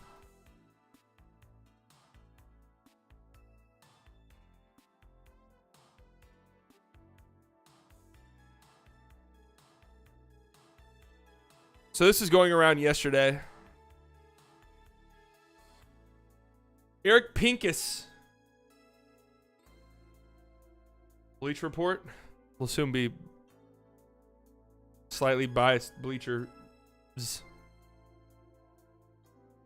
NBA insiders dish on Kyrie Irving's Mavs future plus potential star trade. Now, the potential star trade they're talking about is not who you fucking think it will be.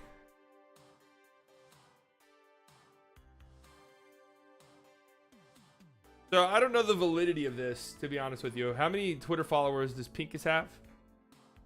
71,000. A lot. So it's good in my eyes.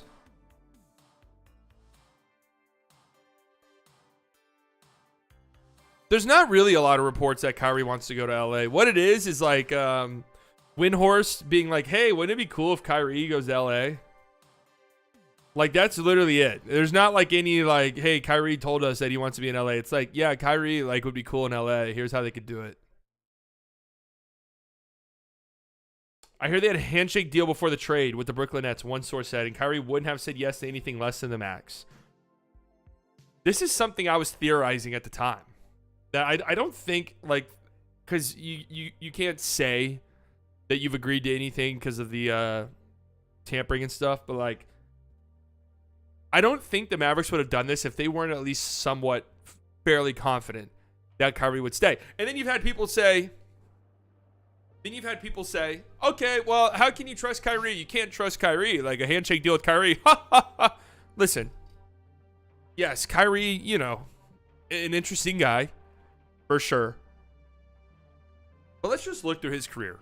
Because I'm trying to think, when did Kyrie, like, really stab somebody in the back? When did Kyrie, like, really fuck somebody over?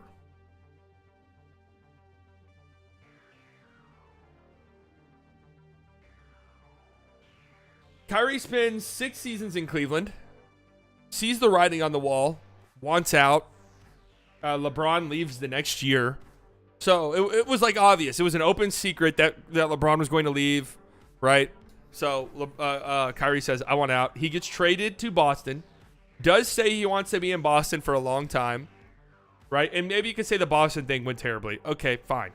But he does spend 2 years there, then leaves in free agency and goes to Brooklyn, where he spends 4 seasons. Hey, I want a contract extension. I'm down to sign it. Give me the max. I'll sign it. Brooklyn says, no, we don't want to do that. Even though we've already bent over backwards for you every step of the way. Now we're going to put our foot down. We don't want to do that. Kyrie says, okay, well, trade me then because I do want out. Like, I want a max contract. Trade me somewhere that will give me that. He's writing on the wall. They literally made the playoffs without him. No, I'm saying sees the writing on the wall in Cleveland, as in LeBron is going to leave. And shout out to the Cavs because they had a kind of a quick turnaround after that.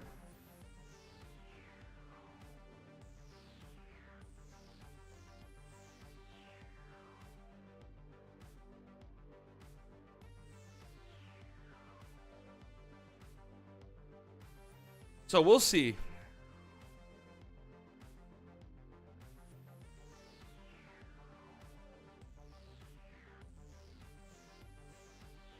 I think he's going back to Dallas on a 3+1, a player option on the 4th year. His contract will line up identically with Luka's. So that's what's been going around.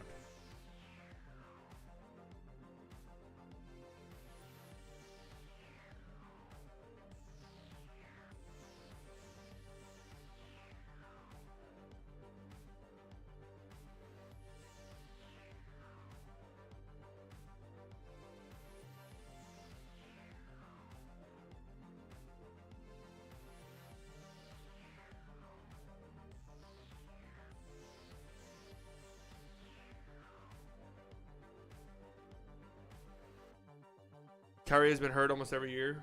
Well, a lot of guys are hurt, honestly. So this is interesting, too.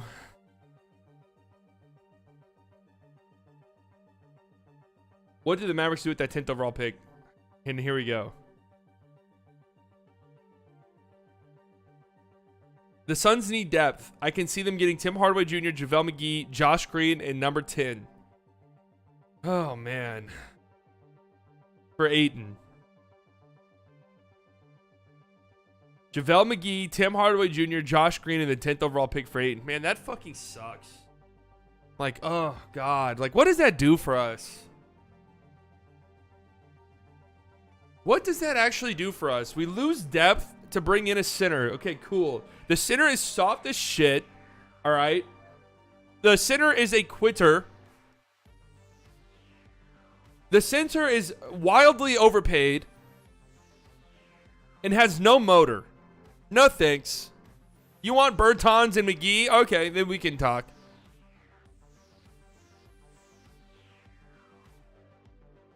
It's just hilarious. I told you guys about Ayton so long ago. So long. I was like, this guy is a fucking weenie. God bless him.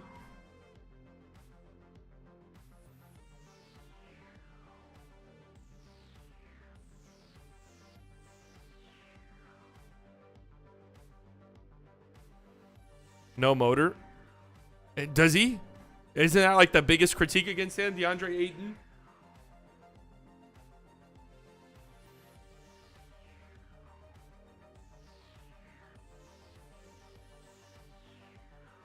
See, you're talking it into existence again, dude. All right, well, in my defense, everyone's talking about this one.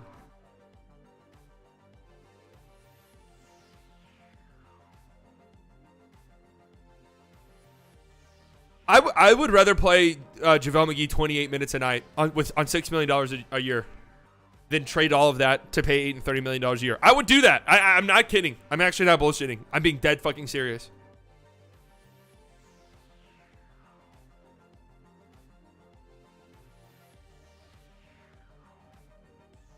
All right, somebody sent me this. What is this?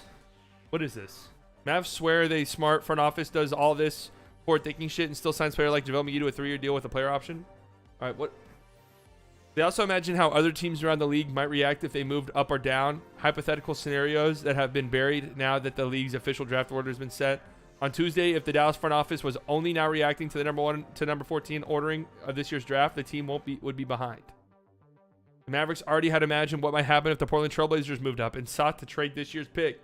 Now that Portland has secured the number 3 selection, Dallas is launching into further conditional plans where it gathers intel and imagines what the Blazers might choose to do and how those actions would reflect upon the Mavericks' own objectives for this season. The work of a front office is preparation as much as it's action. The stressful windows where action can take place are too brief for the proper consideration front offices strive to have when they make moves. What's wrong with that?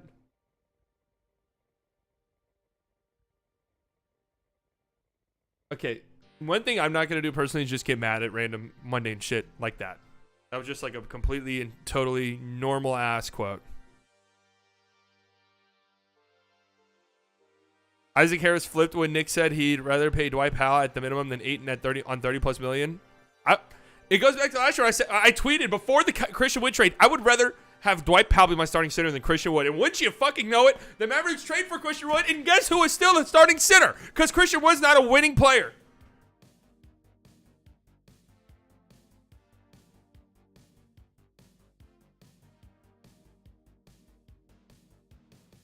Cuban and his smarter than everyone else brain have done immeasurable harm to the team. That much is true, but I don't know in that quote what exactly was wrong with that, to be honest with you.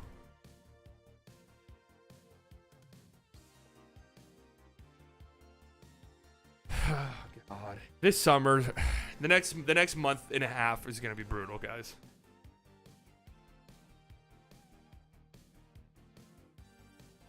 The quote was just detailing what a front office has to do. Yeah, it just sounded like a normal ass thing.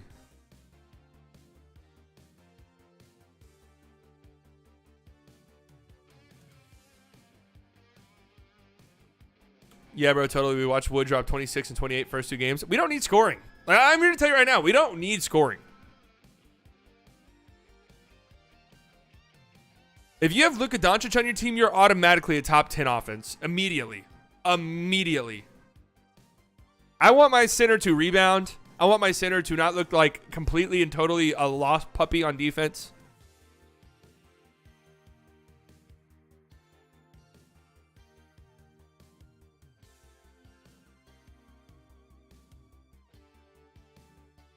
So here's my thing about Kyrie to the Lakers.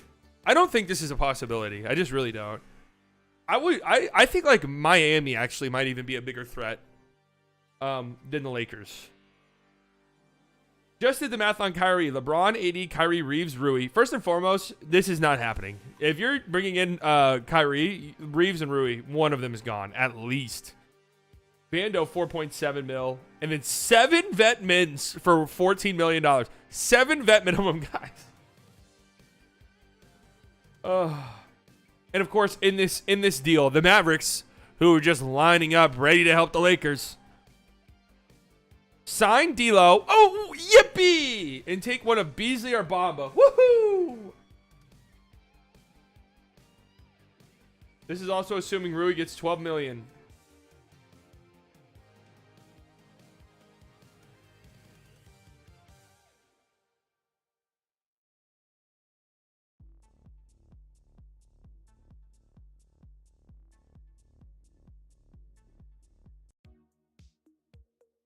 Yeah, Reeves. Somebody's gonna give Reeves a massive deal.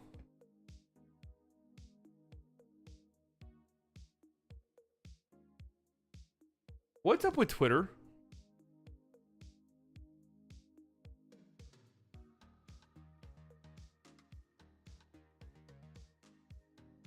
I want to see the replies. Oh, yeah, this is one of the tweets I saw. D'Lo, Bamba, and the 17th pick is fair. What? In order for this trade to even work, I saw D'Lo would have to be getting a 3+ year contract at like 20-something million dollars for this to even happen. Yeah, this guy's 100% right. This guy's 1,000,000% right. I was just about to say this.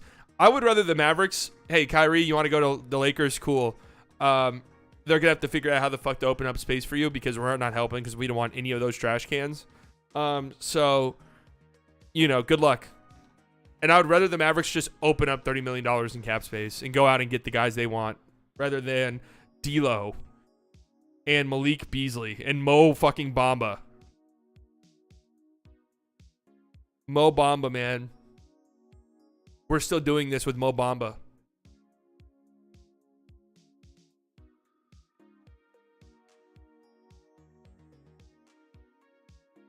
Like, I saw Lakers fans hype that Mo Bamba was available for Game 3. Mo Bamba, man. Guy absolutely stinks. Nobody watches Mo. Nobody's ever watched Mo Bamba. I promise you. The guy stinks. I was saying it last year when Mavs fans were like, dude, can we get Mo Bamba? No, he sucks. Dude, we should pay Mo Bamba. No, we shouldn't. He's terrible. Dude, the Magic bought out Mo Bamba. Should we buy him out? No, he's horrible. He's really fucking bad.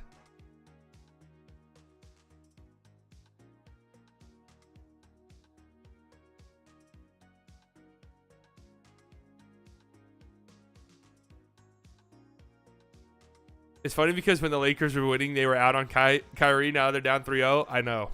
Hilarious how that works. That's how it goes, though, to be fair. You know, you get put in your place, and it's like, okay, we're not as good as maybe we thought we were.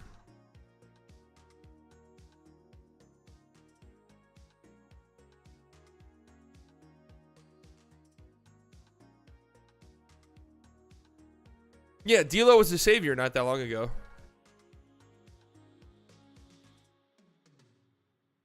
I think Lakers fans are getting $13 million because that's the most they can offer him.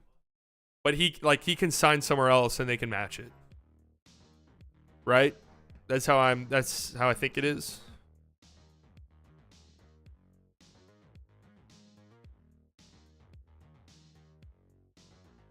I don't understand how trades work. Would Robert Williams be worth looking at? Yeah, for sure. For sure.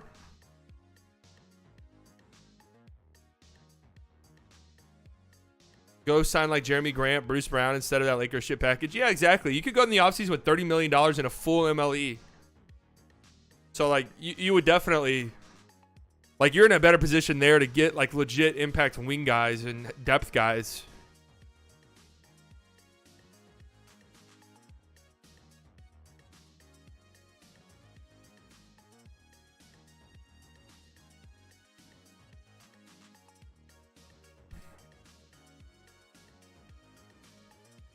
I mean, think about it like this. Reeves is going to be a restricted free agent, right?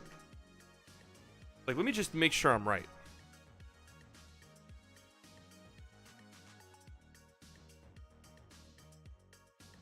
Yeah, he's a restricted free agent this summer.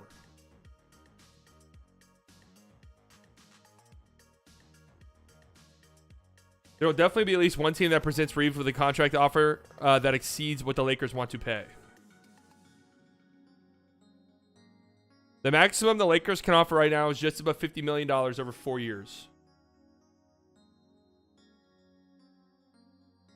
Yeah. So think about it like this. If you're a team with money, if you're the Spurs, for example, and, you know, you're young, you got money to spend. Hey, you know what? 24-year-old Austin Reeves has been a huge player for a team that made the conference finals. And I'm going to be real with you guys. I think he's good. Like, I don't think this is some fluke thing. He's crafty. He's smart. It kind of reminds me of like the Brunson thing last year. Not that they're comparable players, really. Brunson's way better than Reeves is. Don't get me wrong. But, like, I didn't think Brunson was going to be an overpay because I thought his game was just like, it's who he was. It wasn't based on streaky shooting or anything like that.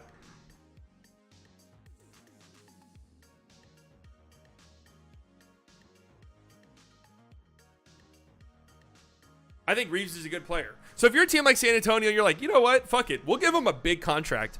And either we get him and we have this young player who can get added into our young core, or we force the Lakers to match.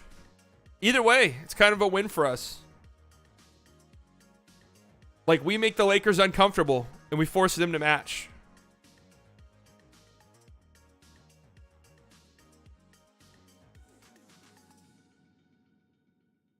Let me put it like this. Reeves fits better with Luka than Kyrie and Brunson.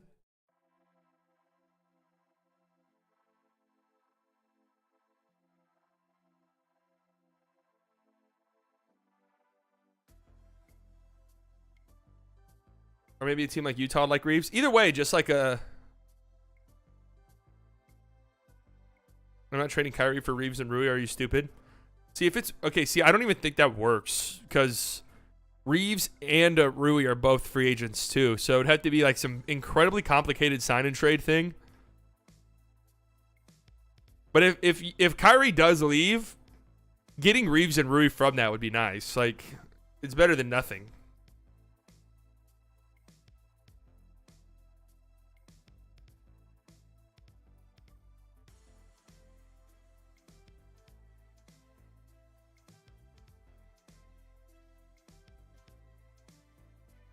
I'm not trading Kyrie for those guys straight up, though. Of course not.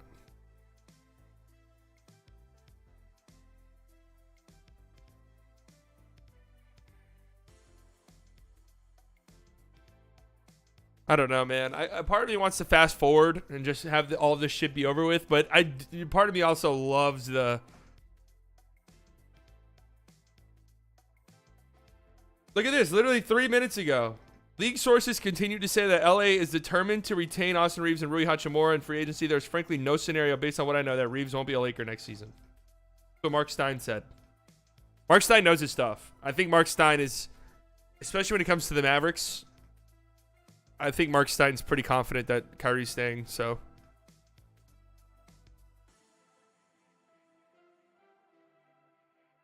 Off topic, but why are the Magic or Pistons being mocked for Jarris Walker or Taylor Hendricks? They would have way too much positional overlap. If you're picking that high and you're that bad, no offense to them, like, I'm not drafting for fit. Let's see, are there any updated mock drafts out there? 20 minutes ago, SB Nation. I thought SB Nation's no longer.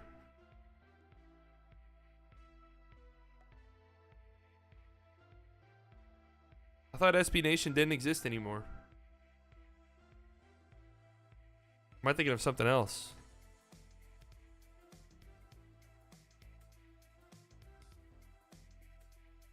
NBA mock draft roundup.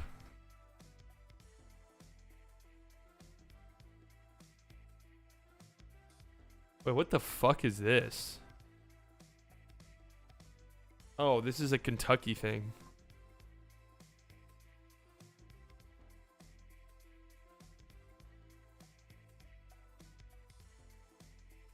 Looking at Trace Jackson Davis. I still need to look into some of these guys. Admittedly. There hasn't been like a real updated mock draft, and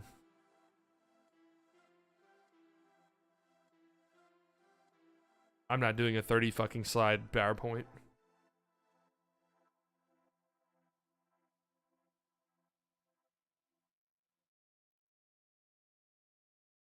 2023 NBA draft combine changed our mock draft.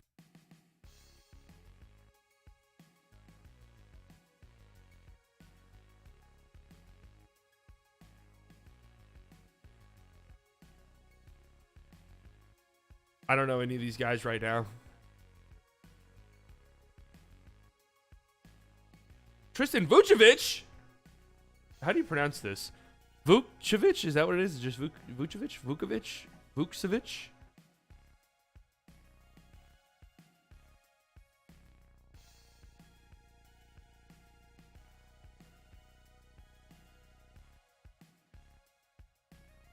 Vucevic? We think the best we could get trading Kyrie and the pick.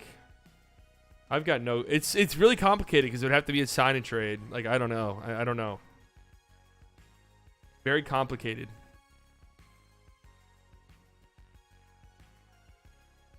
I think you're gonna really like him. He's a power forward that does everything Dwight does offensively, but he's an elite rim protector and very switchable. That sounds very intriguing. Vucevic. All right, guys, that's all I have on my docket today. We have potentially a series clincher tonight. Nuggets, Lakers. I really do feel like, you know, when a series gets 3-0, I'm ready for it to be over. I always root for series to go as long as possible, but once we reach the 3-0 point, it's like, all right, let's just move on. I'm ready for the finals. Let's get it locked in.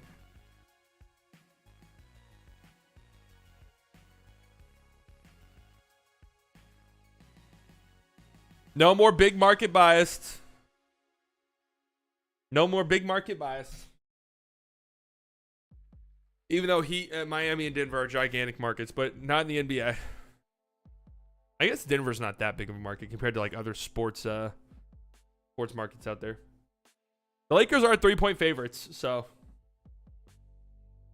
we'll see. But if the Nuggets win tonight and the Heat win tomorrow, we will have to wait 8-9 full days until the finals start. So I graduate today. Thank you for your entertaining videos getting me through this year. Congratulations. Congratulations to all my graduates. It is that time of the year. So if you're graduating high school, college, elementary school, I'm sure there's some of you in here. Congratulations. Welcome to the real world. It sucks. I'm just kidding. Always had those like adults at graduations that would say that. Welcome to the real world. Now it really starts to suck. And you laugh, but it turns out they're right. Like turns out it's like, yeah, true actually. It does fucking suck.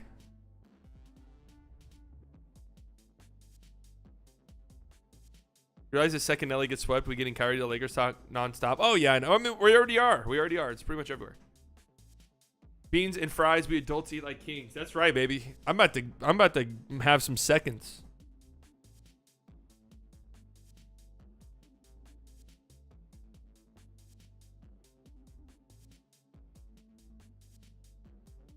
I heard Jokic is going to be the starting pitcher for the Rockies and starting quarterback for the Broncos next year. Whoo, Jokic.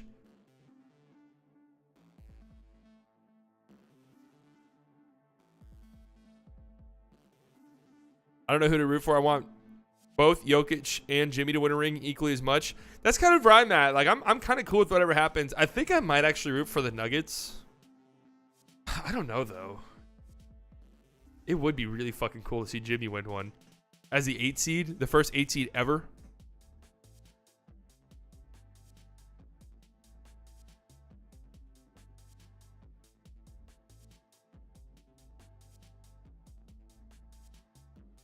Neither of these teams are hateable. I feel like I feel like I'm just going to watch as a basketball fan. I want a 7-game series, and over the course of the series, I'll start to gravitate towards a team. That's just going to be what happens.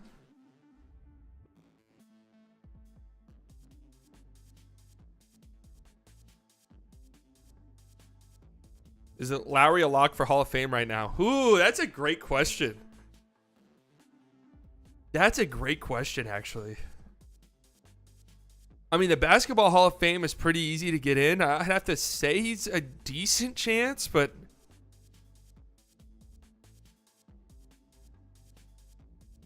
if the Heat win a ring this year and Lowry's been really great this postseason, if he's really good in the finals, he might have a damn strong Hall of Fame candidacy. I mean, he's not. I wish Basketball Hall of Fame was a little bit more strict on who they let in, but they're not. So,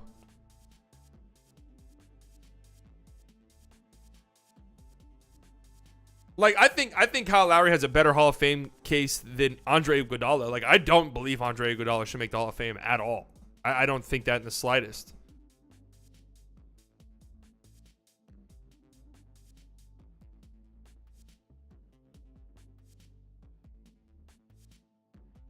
Nuggets have a large window. That's the thing about windows, though.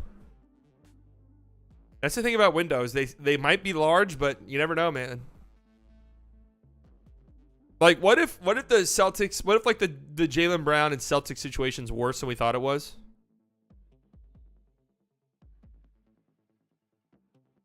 And like he wants out, and they trade him, and they don't get a great return, and now they're just kind of out of it. Like their window slams shut.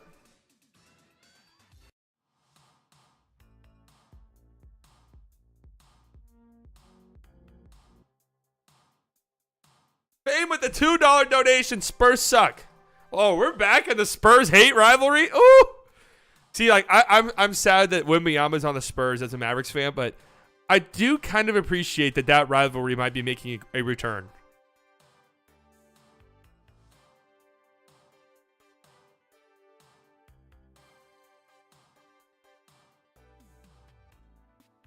Didn't Jaylen Brown was like super defense, like supportive of Ime, though, I thought. That Spurs Mavericks rivalry was intense, man. That was a lot of fucking fun. You could be right, though. I don't really remember exactly.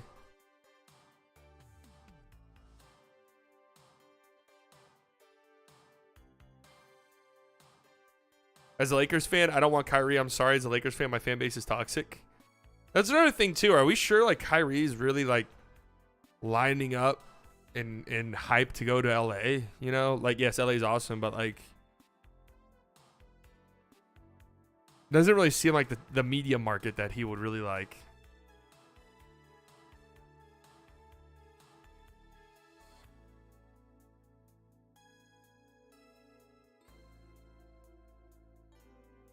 I don't know. Personally, I don't know. I live in Austin. I would always make the trip to SA for Spurs.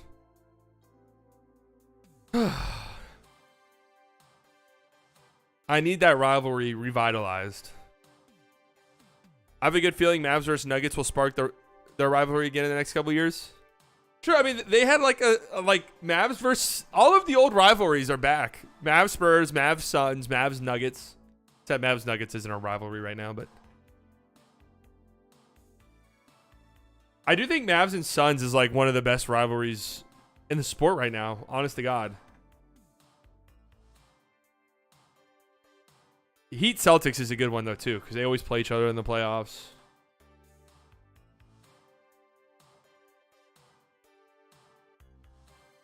Yeah, Mavs Kings had a moment.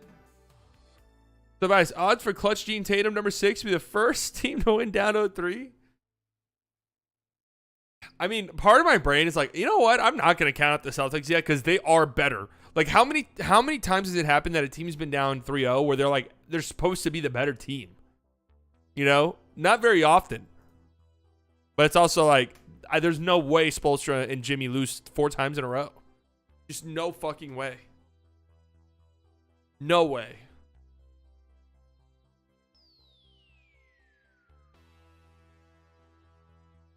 I just can't see it happening. Well, all right, guys. That's all I got. That's all I got today. I was going to say shorter stream, but it's been 2 hours, so.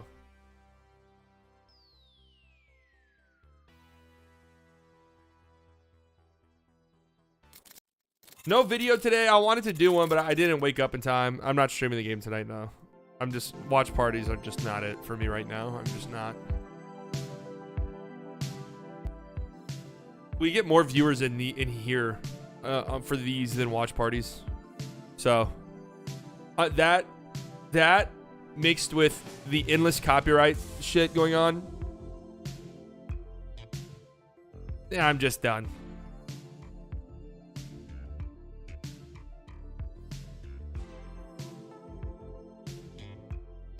I'm just done. Thanks for coming out, guys. No video today either. I couldn't get one going in time, but be live tomorrow, same time, 1 p.m. Central Standard Time. We'll also be posting a video tomorrow as well. Whoa! Thank you guys so much for coming out. All of the OGs, you guys know I love you very much. Could have spent your Monday afternoon anywhere in the world. You decided to spend it here. New subscribers, I promise you guys not regret it. Regular content on this channel. Donations, members, thank you guys so much. You never have to do that, but it helps me out tremendously, and it makes me feel so good. Almost at 9,000 subscribers, which is a cool number, but we hit 9,000. Next is 10,000. And then we're really fucking moving. We're really making things shake. All right, guys, you guys enjoy the rest of your Monday. I'll talk to you guys tomorrow. Can you wish me luck on my DraftKings? I need groceries. Good luck! I hope your DraftKings can help you feed your family. Love you guys. Bye.